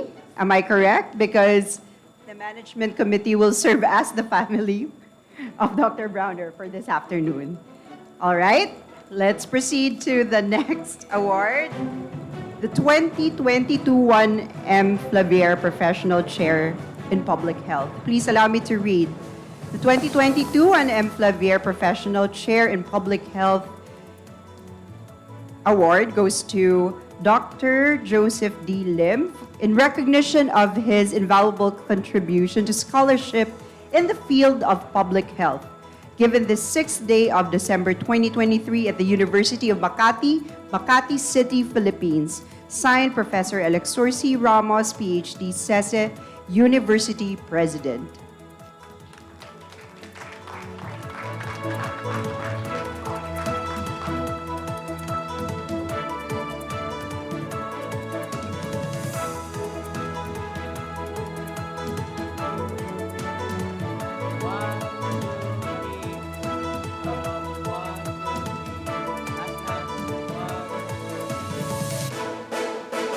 At this point, and please stay, Professor Lim, we are requesting Dr. Jonathan David Flavier, Chairman of the Cooperative Movement for Encouraging No Scalpel Vasectomy, to join Dr. Lim on stage as the representative of the family for this photo op.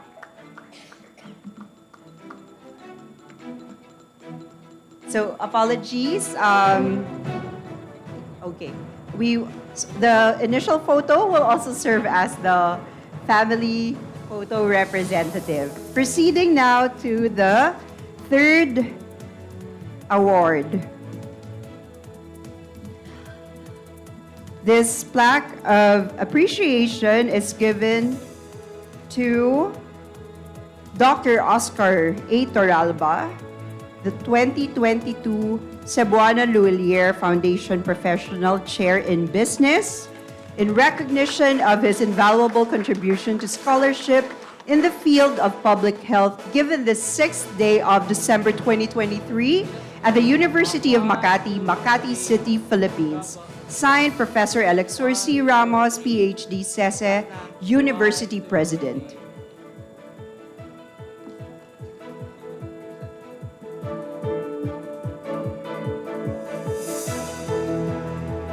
So at this point, we'll also call the family or representatives of the family from Cebuana Luilier Foundation, Mr. Jonathan Batangan, Executive Director, Cebuana Luilier Foundation Incorporated.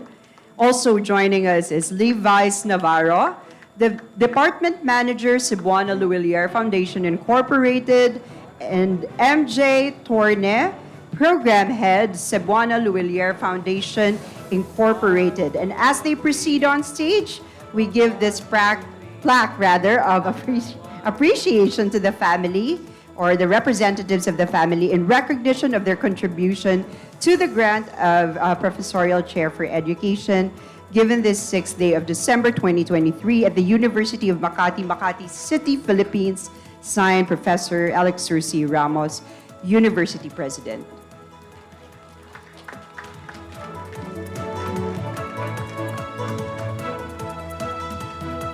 Proceeding now to the 2022 Aquilino Q. Pimentel Jr. Professorial Chair in Governance awardee. This is given to Professor Emeritus Alex B. Brillantes Jr. in recognition of his invaluable contribution to scholarship in the field of public health, given this 6th day of December 2023 at the University of Makati, Makati City, Philippines. Signed, Professor Alexor C. Ramos, University President.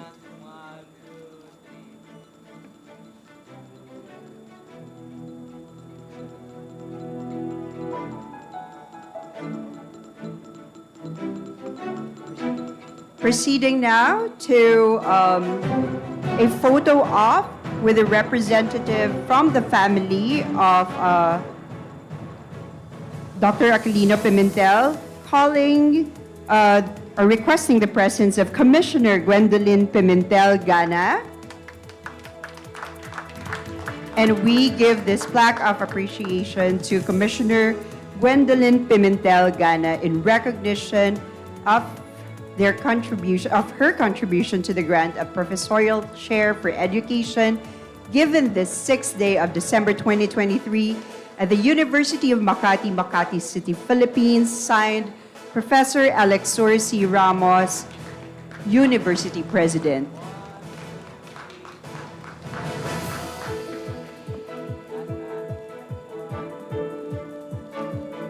Please stay, Dr. Brillantes and Commissioner Gana, requesting all the lecturers to please join the rest of the lecturers on stage. So, Dr. Browner, Dr. Torralba, and Dr. Lim, we're requesting you to please join the Management Committee. Commissioner Gana, please stay. Also requesting the family or representatives of the family of Cebuana, or yes, Cebuana Luilier. Please join us on stage for the group photo op.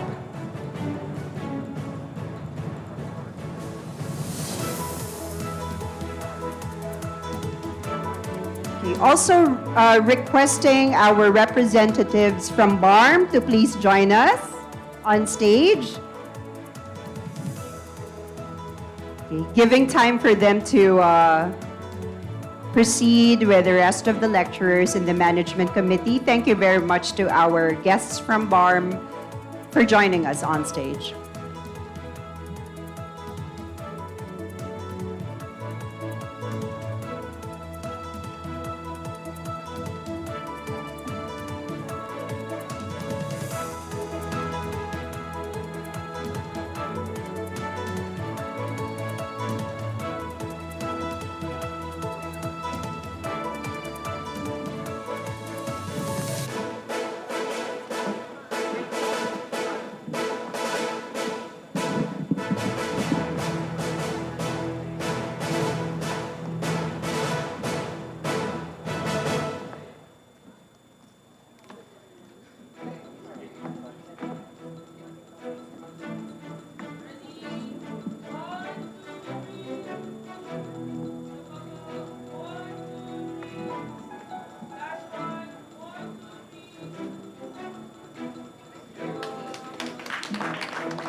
Thank you very much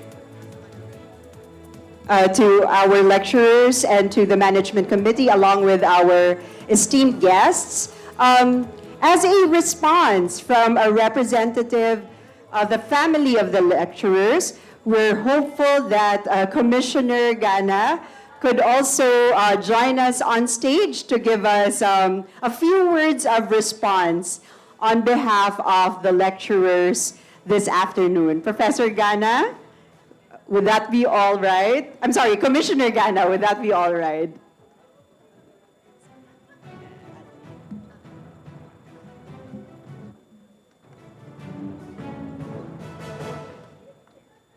This is a surprise. Thank you so much. Well, how can I say no? No, but we are so honored. Actually, I think everyone who have been bestowed this recognition of our parent or our, ancestor, we're so very, very lucky that Makati University of Makati or UMak, has indeed bestowed this honor on us. And I am very proud that Dr. Brillantes is the one who actually is the recipient of the award. He's actually a very good family friend, like a son to my father and a brother to me. And with, of course, Ed Tapia. Alam mo, kulang ako ng exercise. Hinihingal ako pag lumalakad ako dito. Grabe. Anyway, salamat po sa lahat. And on behalf of my family, my nanay Bing, and my brother Coco, and my other siblings, we are so grateful to the University of Makati for this honor. As a matter of fact, I want to share that when Tatay ended his term in the Senate, it was the University of Makati who welcomed him. And we have an office there upstairs. And he had such a wonderful time here. It was a feeling of being able to contribute still to society, coming from the University of Makati as really the proponent of pushing him forward to continue with his legacy. So, University of Makati, you are very dear to us. And Tatay really loved being here. And we are so proud to be part of the family of the University of Makati. Salamat po at magandang hapon muli. Thank you.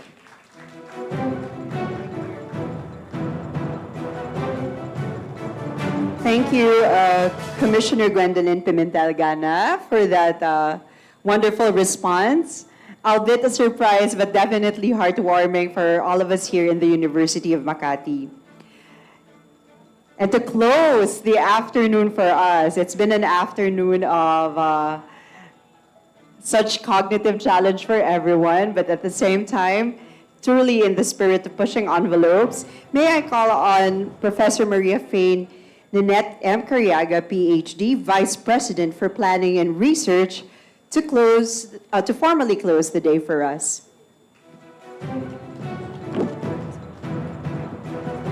Thank you very much, Ma'am Camille. To the University Management Committee led by President Elixir C. Ramos, Vice President for Academic Affairs and Dean of the College of Continuing, Advanced, and Professional Studies, Professor Ederson D.T. Tapia, honored recipients of Professorial Chair Awards, esteemed colleagues, honored guests, and members of our academic community, ladies and gentlemen, a very pleasant afternoon. Still, a very pleasant afternoon. It is indeed an honor to bring the momentous event into a close. I know that all of us were inspired and at the same time infused with more knowledge and wisdom after listening to the public lectures of our esteemed professors who have been recognized with a very prestigious professorial chairs in education, public health, business, and governance. To Professor Dalisay G. Bronner, holder, Tomas B. Lopez Jr., Professorial Chair in Education, Dr. Joseph D. Lim, holder of Juan M. Flavier Professorial Chair in Public Health, Dr. Oscar A. Torralba, holder of Cebuana Lulier Foundation Professorial Chair in Business, Professor Emeritus Alex B. Brillantes Jr., holder of Aquilino Q. Pimentel Jr.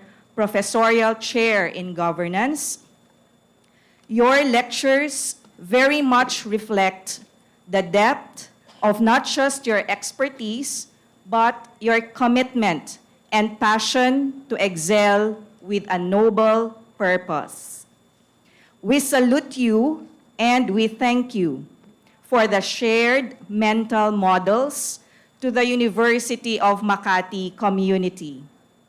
May all of us be driven to actively contribute and advance in the respective professions or fields where we belong, with profound sense of humility and selflessness.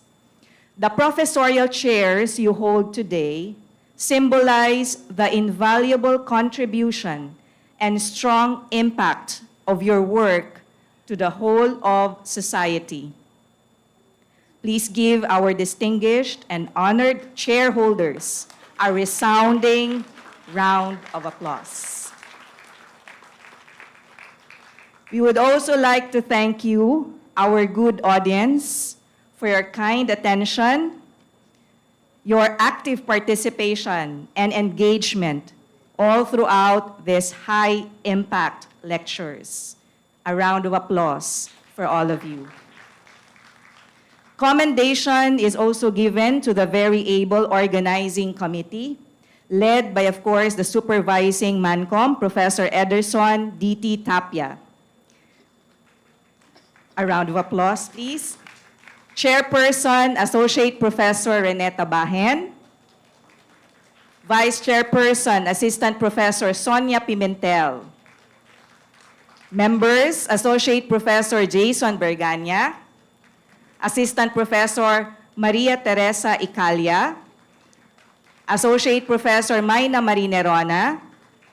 Professor Joel Mangaba. Ms. Camille Navarro. Ms. Lorleen Joy Di Ugadan, CIC team, of course, and all the executive assistants of the management committee offices, administrative offices, and the entire University of Makati community. A round of applause for everyone. Utmost gratefulness also goes to the University of Makati Management Committee, and of course, the City of Makati for making this event really possible. A resounding round of applause too. To everyone, let us be reminded that the institutionalization of these professorial chair public lectures through the College of Continuing, Advanced, and Professional Studies is a clear manifestation of our desire to inspire resilience, innovativeness, social responsibility, and definitely excellence in our respective fields through research and education. May God carry us through as we work together in fulfilling our aspirations and our vision for the University of Makati. Sabi nga ni Sir Alex Brillantes, wag lang puro planunot, kailangan makalanding tayo. Thank you very much and congratulations once again.